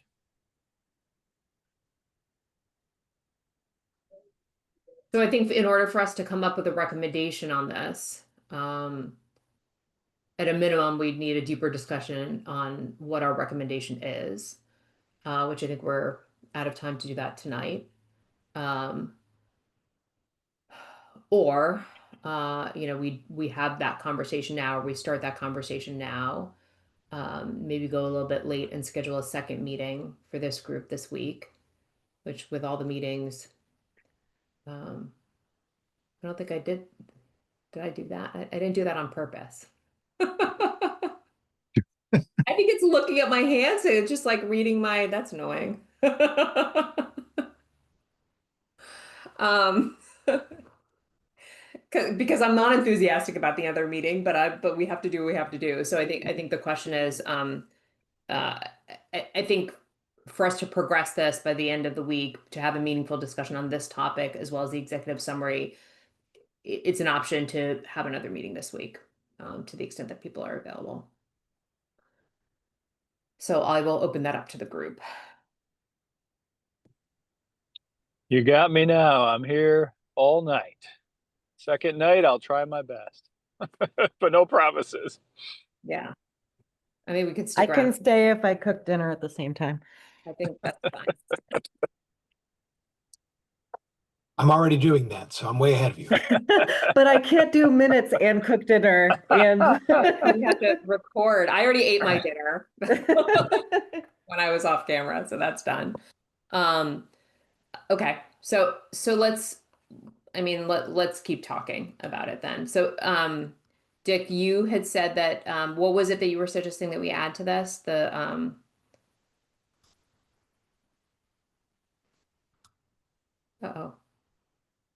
We lost Dick. Did somebody uh-oh. Is he still there? No, he's not on. Ah, Okay. Mariah or Cliff, did you guys catch Jeff? Did you guys catch what Dick had suggested we add? that he wanted to basically, he wants to get a whole list of all the educator schedules and understand if they're actually working their 16 +4 duties, which he referred to as 24 periods, but the duties are not periods. They're things like lunch and advisory. hmm.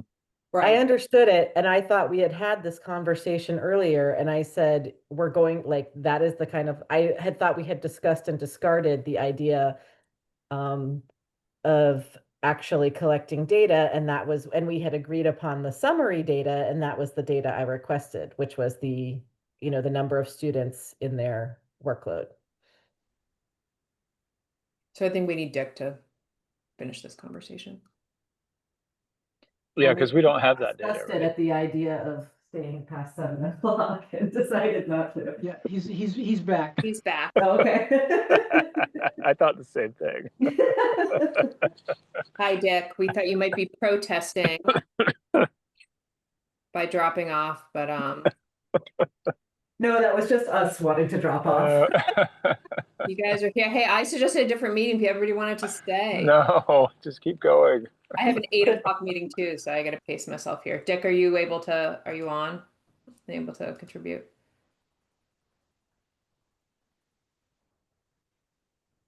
Did you unmute him? Okay, I am on. Okay. Oh, there you go. So Dick, we're talking about how to get to a recommendation on this document. And you had requested a breakdown of the actual sort of teaching loads by teacher, right? Or the Right.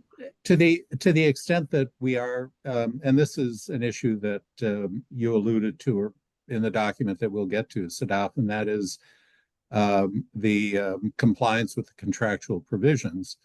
And that was left open. And this, if anywhere, is the place that would go. How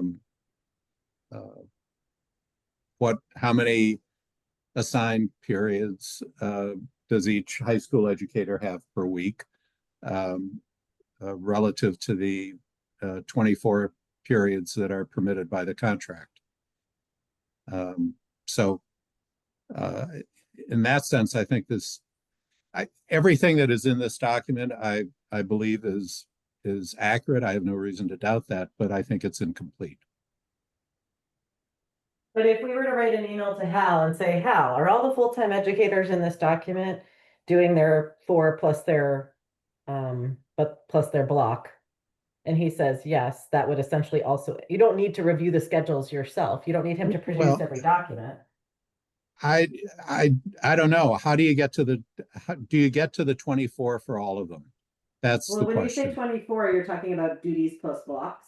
You're talking about the contractual language is 5 instructional periods or 20 per week, 20 instructional periods plus 4 other assignments. Right. Okay. But if we said to Hal, are they all doing the 20 plus 4? And he said yes, would that solve this for you? I'm just trying to think about how to make this tractable, Dick. Like, do you need to literally see primary source documents yourself in some way, or would you believe what Hal said? I don't know, Hal. I would certainly feel more comfortable and I would think that the documents are available and could be just printed off, but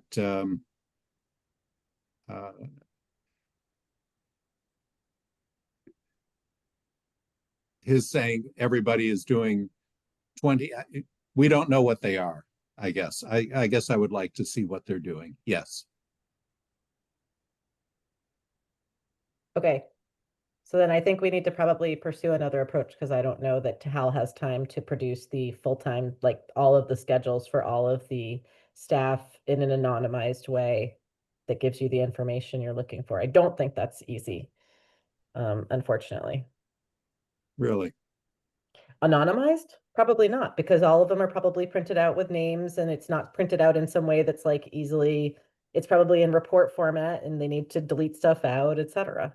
And we're talking about like 100 people.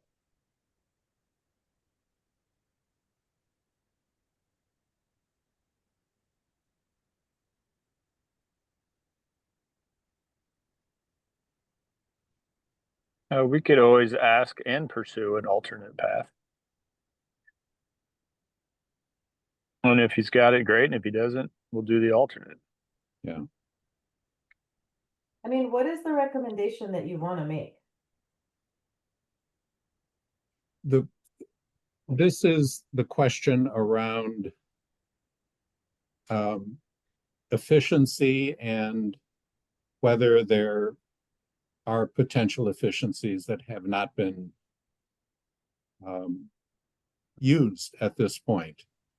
I think this is what Carolyn was alluding to. This is what Sadaf is alluding to in her document. This is what I've been alluding to. So So how would the schedule we help you understand that? we simply don't know the teaching schedules, the weekly schedules of individuals at the high school.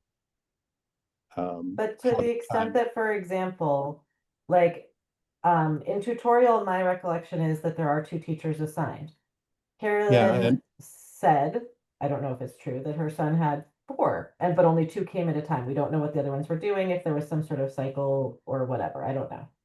The point being, like, is the idea that you would say, how are you going to be able to like determine that? Are you going to pick through and figure out who is co-teaching with who and whether or not there should be one in the class or whatever?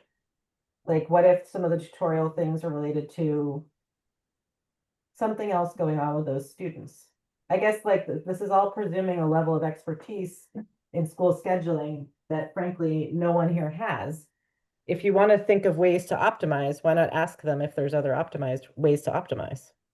well, I think the first cut is just to see what the facts are.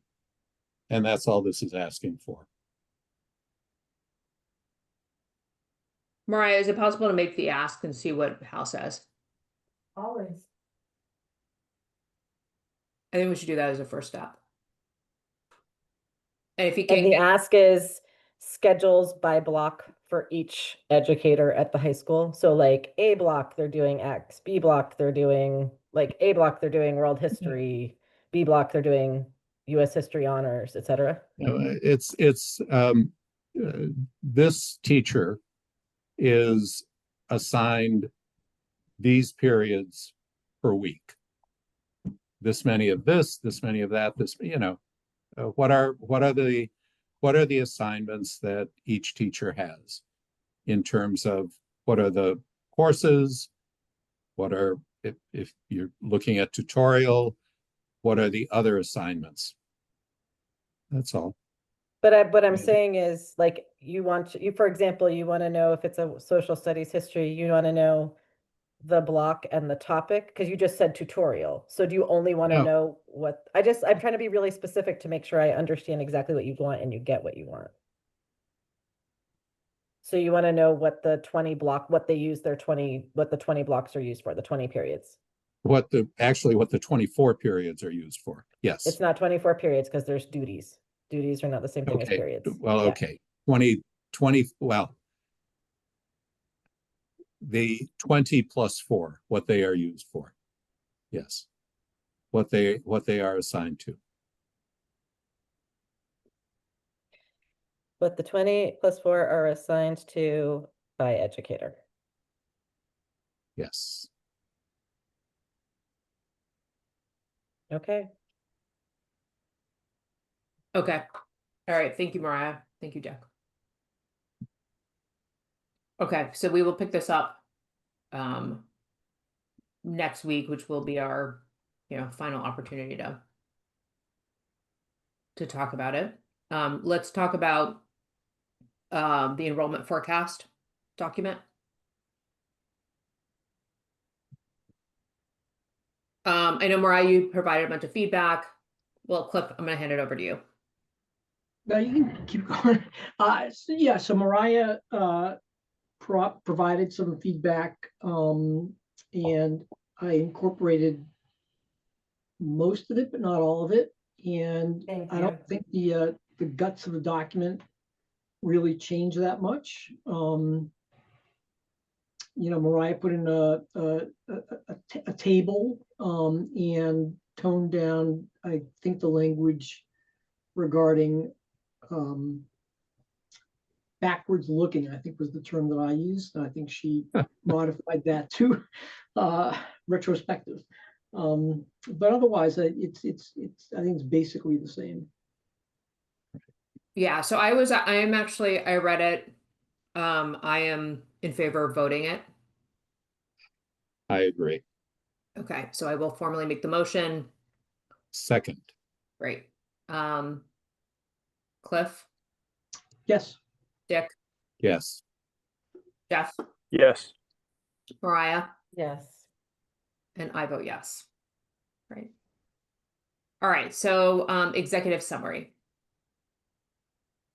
Do people have a chance to read and absorb this? So there's I did not, sorry. okay, that's okay. It was just my quick sort of introduction to this. There's still more work to be done. We obviously haven't voted all of the documents. But the thinking was that there would be some sort of a preamble that's largely in here. I think there's some portions of this that might be able to be moved or might be more logically put in the full document executive summary. I think the crux of it is sort of, this idea of like, we recommend an override with these sort of core contingencies, for lack of a better term, or, commitment to complete these things. And then the rest of it is really just a summary of the recommendations. And those would be added as we finalize the recommendations coming in. So, I'd love to get people's reactions and feedback.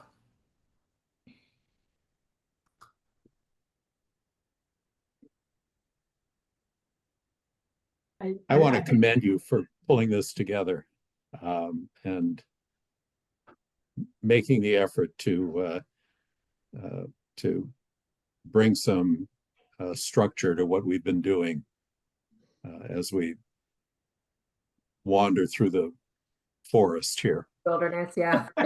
Thank you. Cliff also contributed heavily to this document, so he deserves. I was in the enviable position of being able to comment as opposed to produce, so it's always easier. It's a great job. The only question I have is whether or not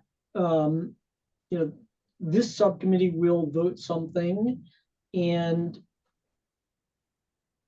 whether or not there's any discussion that you want to put in to dovetail what we know Dick is going to be saying, or not. I'm not sure it really matters, because at the end of the day, what this subcommittee recommends is going to be taken up by the full committee and modified or massaged or whatever. So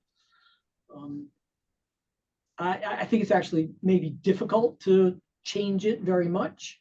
But I did think that we should at least put that on the table. Yeah.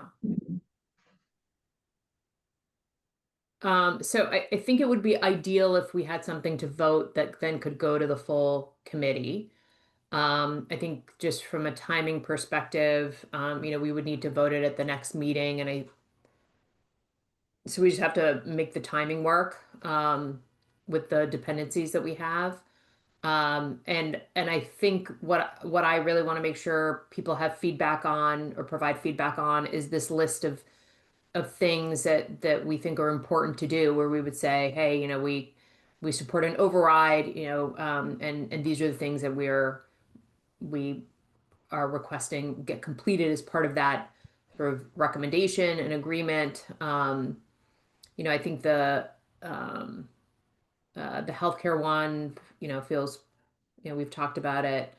The wages we've talked about, I included the Munis piece in here because it's part of the MOU, but also it is something that I thought was worth surfacing, just given the criticality of it and how many issues were surfaced early in this process, sort of in the spring of last year, around the complexities on how this has been implemented. So it felt like it warranted this level of visibility. And also it has been work that, because of all the capacity constraints that the schools have had, we know has not moved at the pace that I think Bella had hoped as well. I think it's school and town capacity Okay. constraints, yeah. Yeah, fair enough. So Both sides capacity of that constraints challenge, across the yeah. board. This was one that, Bella had explicitly said was not hadn't progressed as much as I think everybody had hoped. So that was another reason why I thought it was warranted.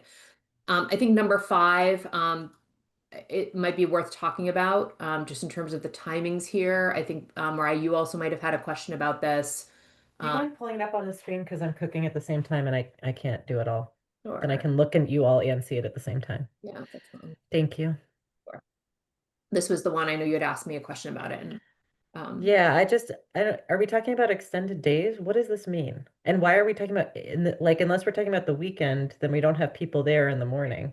So what was the intent on that one?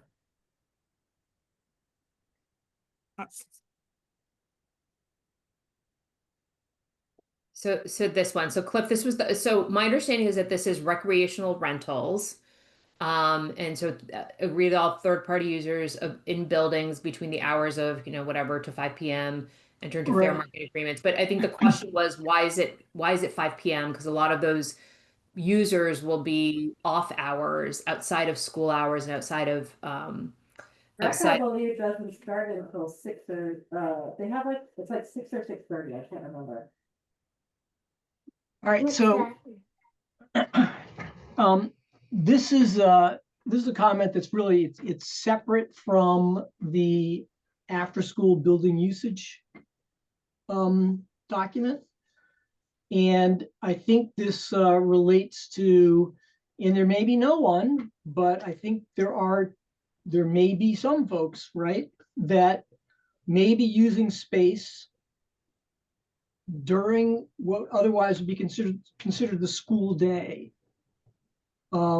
At least at buildings that maybe aren't being fully utilized by the schools. So for example, at Baldwin, people are using that space and they're not. Oh, so school buildings, you didn't mean schools, you meant Baldwin too. I mean, well, isn't Baldwin, isn't it a school building?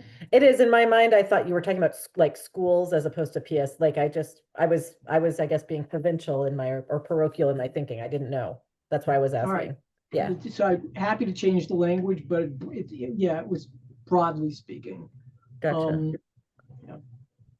So we're talking about like the innovation fund space, etc. BEF, whatever. Yeah. I see. So This is, it's sort of like I also if we're going, misunderstood this. Yeah, this was like the point that Carolyn had made before around like nonprofit usage or just sort of holistically across the board, everyone paying a market rate. And so, but I think that this clause, I need to go back to look, but I'm pretty sure that this clause also doesn't conform with law. So I just think we need to make sure that we're like doing it exactly the way it needs to. I'll just need to go back to look, but we have time, right? You Okay. said we have another week to. It doesn't conform with law in what? In what way? Yeah, I'm actually curious what you mean by that as well. In that, I think that there is like this thing about, well, I guess the question is, no matter what, do you want to force them to pay rent? Or is there's the part of it where it's like, it can be, if there's specific purposes, an agreement at not paying rent, if I recall correctly. But there has to be, still has to be a public process around it. I'm not sure I understood that. Well, I'm not, I can't say that at this time of the day, I'm gonna be eloquent. Let me go find the old materials about it and Fair enough. understand it. Because Fair my enough. understanding of the conversations we'd had previously was that whether or not they paid rent, there was the one aspect of whether or not they paid rent, and then the second one was there should be a formal lease agreement. And so where you say like there should be an agreement for sure, and then what is the rate that they pay? That's that I think there's two elements as I understand in the law, and you're basically presuming both, and I'm not sure the law does, but we should talk about that once I look back at it. Okay. So, all right. So let's talk about this next week. Could I, just on that point, I actually was a bit curious about the 5:30. In light of the fact that the school buildings, gyms, as I understand it, get rented out for times after 5:30 to third parties. And So correct? let me try to make the distinction. Okay. No, so, let me just, okay, and I understand, Cliff, what you're going after here. This is the use during the day, the school day writ large. Right. I don't see in this document, or I don't recall seeing in this document, and this is what confused me when I saw the 5:30. Do we talk about in another point in this document the use of school buildings in the off hours. You know, when I was working at a law firm, we would play at what was then Heath at 7 o'clock at night or 8 o'clock at night, and in the gym we'd play basketball. Is that in this document somewhere to cover that usage? Okay, so it's a fair question. I think when this paragraph was put in, it was really sort of thinking about the time of the day that is quote unquote within, you know, the responsibility of schools. If you look at the facilities usage document, the after school document, it basically says, you know, until 5:30, it's the public schools of Brookline. Okay. And so it was sort of making that distinction for when it's, you know, in the envelope of the what we're calling the school day. Whether or not we want to reference the other document here, which has been voted separately, is a question for the group. And, you know, here you go. Sadaf has it right here, right? Right. So this would be the period At weekends 5:31. after 5:30. Okay. Right.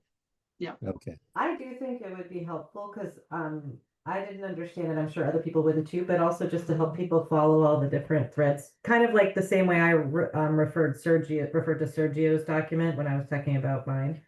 It just Yeah. helps people make connections that and be clear on the different meanings.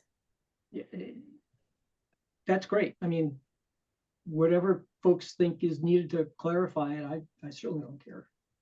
Yeah, so you're just suggesting clarify in here that this covers the From non. 5:30 on, right?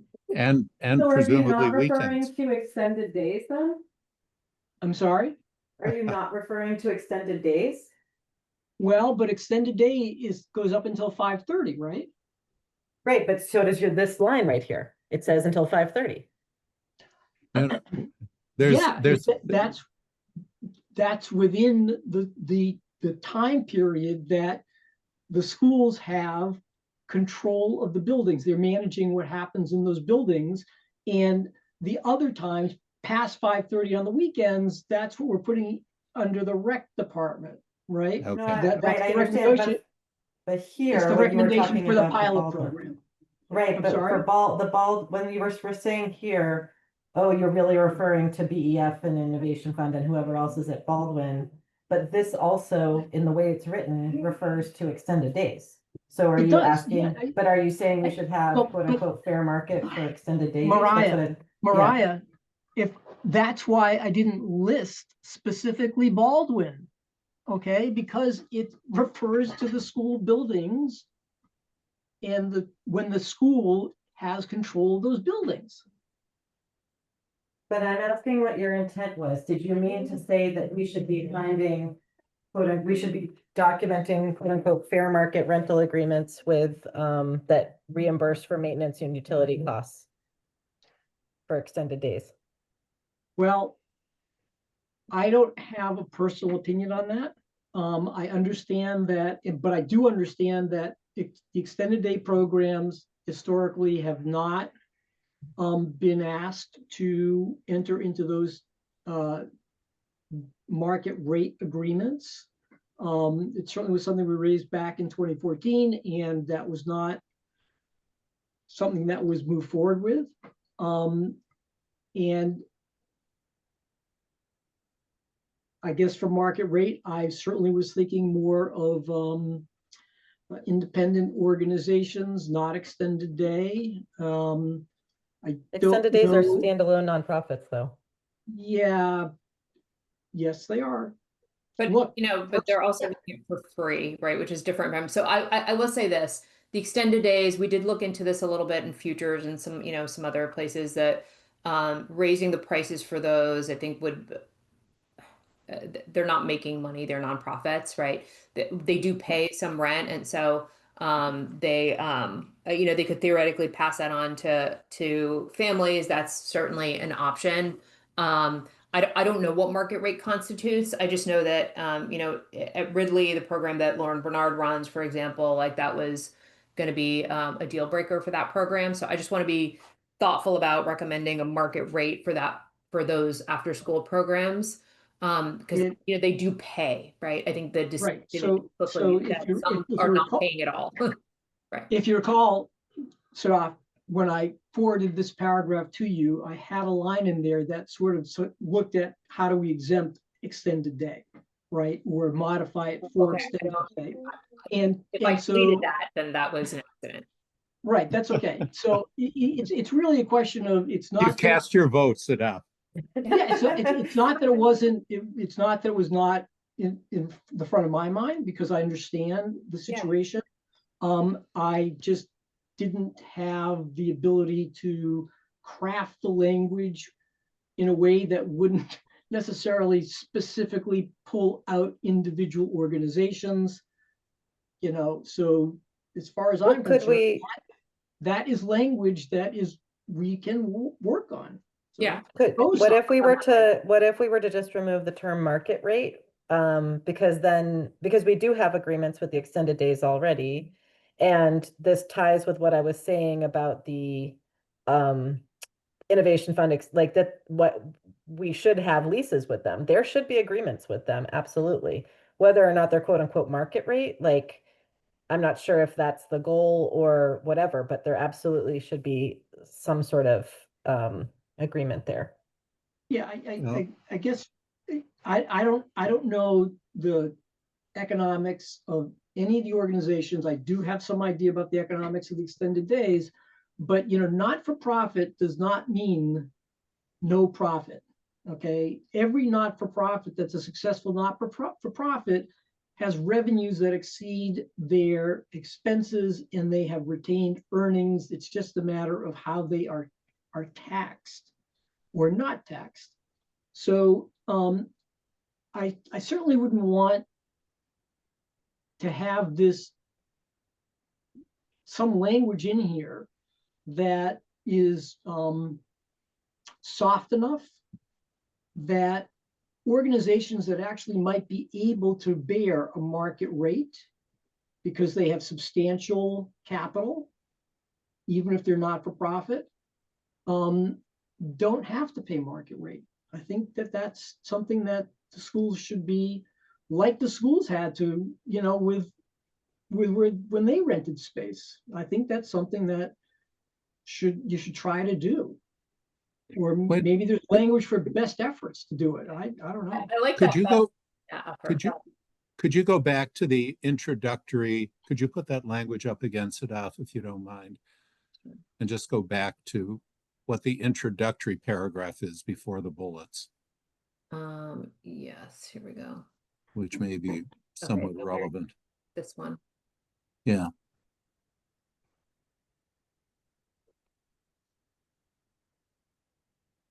They will undertake the following efforts.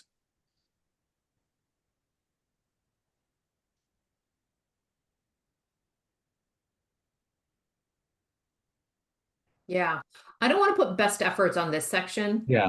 Because I feel like it takes away the. I agree. I agree. I'd rather. I mean, you this. could put in something like a fair market rate to the extent rental agreements to the extent feasible, or fair market, you know, fair market rate to the extent feasible.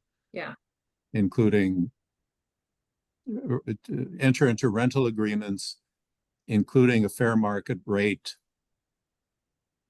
where feasible, including reimbursement for maintenance and utility costs. Is that sufficient to cover the extended day and the innovation fund, Cliff and Mariah? I'm not. I really don't want to judge about on language. I understand the challenge in writing something that is flexible enough to you know, deal with the extended day challenges, but also tight enough that there's not what I would call wiggle room for the other types of organizations. I mean, Could we say something like rental agreements with fair rates, including, the term market rate to me really means something.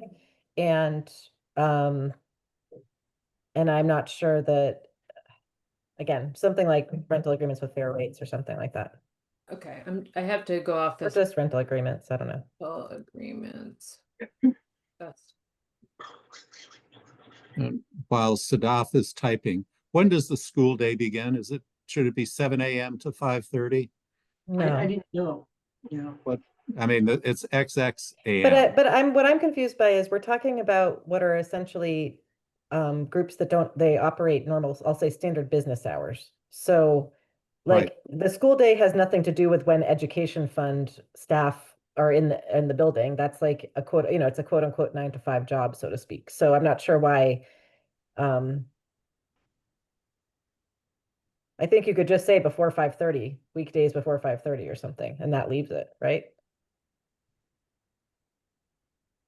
Or just say the entity's operating at Baldwin, if that's what you really mean, just say that. No, it's not, I think that is where they exist now, but I think I think it's better to have just like a macro level policy statement than to just, to. But this isn't a policy statement, right? And You're Well, asking it is a PSB to agree recommendation. to something. but It is a recommendation on a policy. I think, Cliff, you're talking not just about Baldwin and the Innovation Fund at all, but you're also talking about other uses Is he? of the schools. well, That I deleted his caveat, so I'm not sure. Accidentally. Accidentally. okay. Well, Go maybe ahead. we can talk about this offline, Cliff, and come back to it next week. That might just be better than trying to figure it out online. sure. Yeah, I think everyone's kind of expiring. Okay. All right. Thank you guys. The two other things that I did want to ask people about is I included two other things in here. We talked about teaching loads. If we can get some more information on that, I will add that in here. And then the number 6 was something that we've talked about. I mean, I know I've talked about around like, do we really need all of the technology? I put this in here as something that could be studied. My understanding is actually that PSB is looking at the technology curriculum. Mariah, correct me if I'm wrong. So the request here was, Can you take pull a it up again? uh, I can't. Sorry, I can't go off memory anymore. um, The working memory is either empty or full. I know. Okay. So study the usage of tech in our classrooms for physical education and need for educational objective at each grade level. So, this is really in the context of the hardware leases and tech subscriptions. So as sort of a cost driver. But our tech line item increased pretty significantly about 4 or 5 years ago. So we really ramped up our usage of technology. And the question is, is this, do we need all of that? And I also want to acknowledge that oops, that's not right. It changes how teachers teach. And so I know this isn't, sort of a quick fix, but it is a question that that I think is worth asking, partially as a cost driver, and then, just other concerns people have around screens in schools.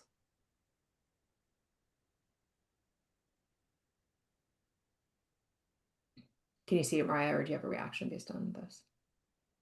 My reaction is that this committee telling PSB how to do pedagogy is the opposite way around. Asking PSB to reduce costs and telling PSB how they should teach. One of these things is in scope and one is not. Yeah. And it's not, so that's like, to the extent this is reframed around really truly how to reduce hardware costs, that's one thing, but really where it starts with study the usage of technology in classrooms about educational purpose and educational objectives is way out of scope.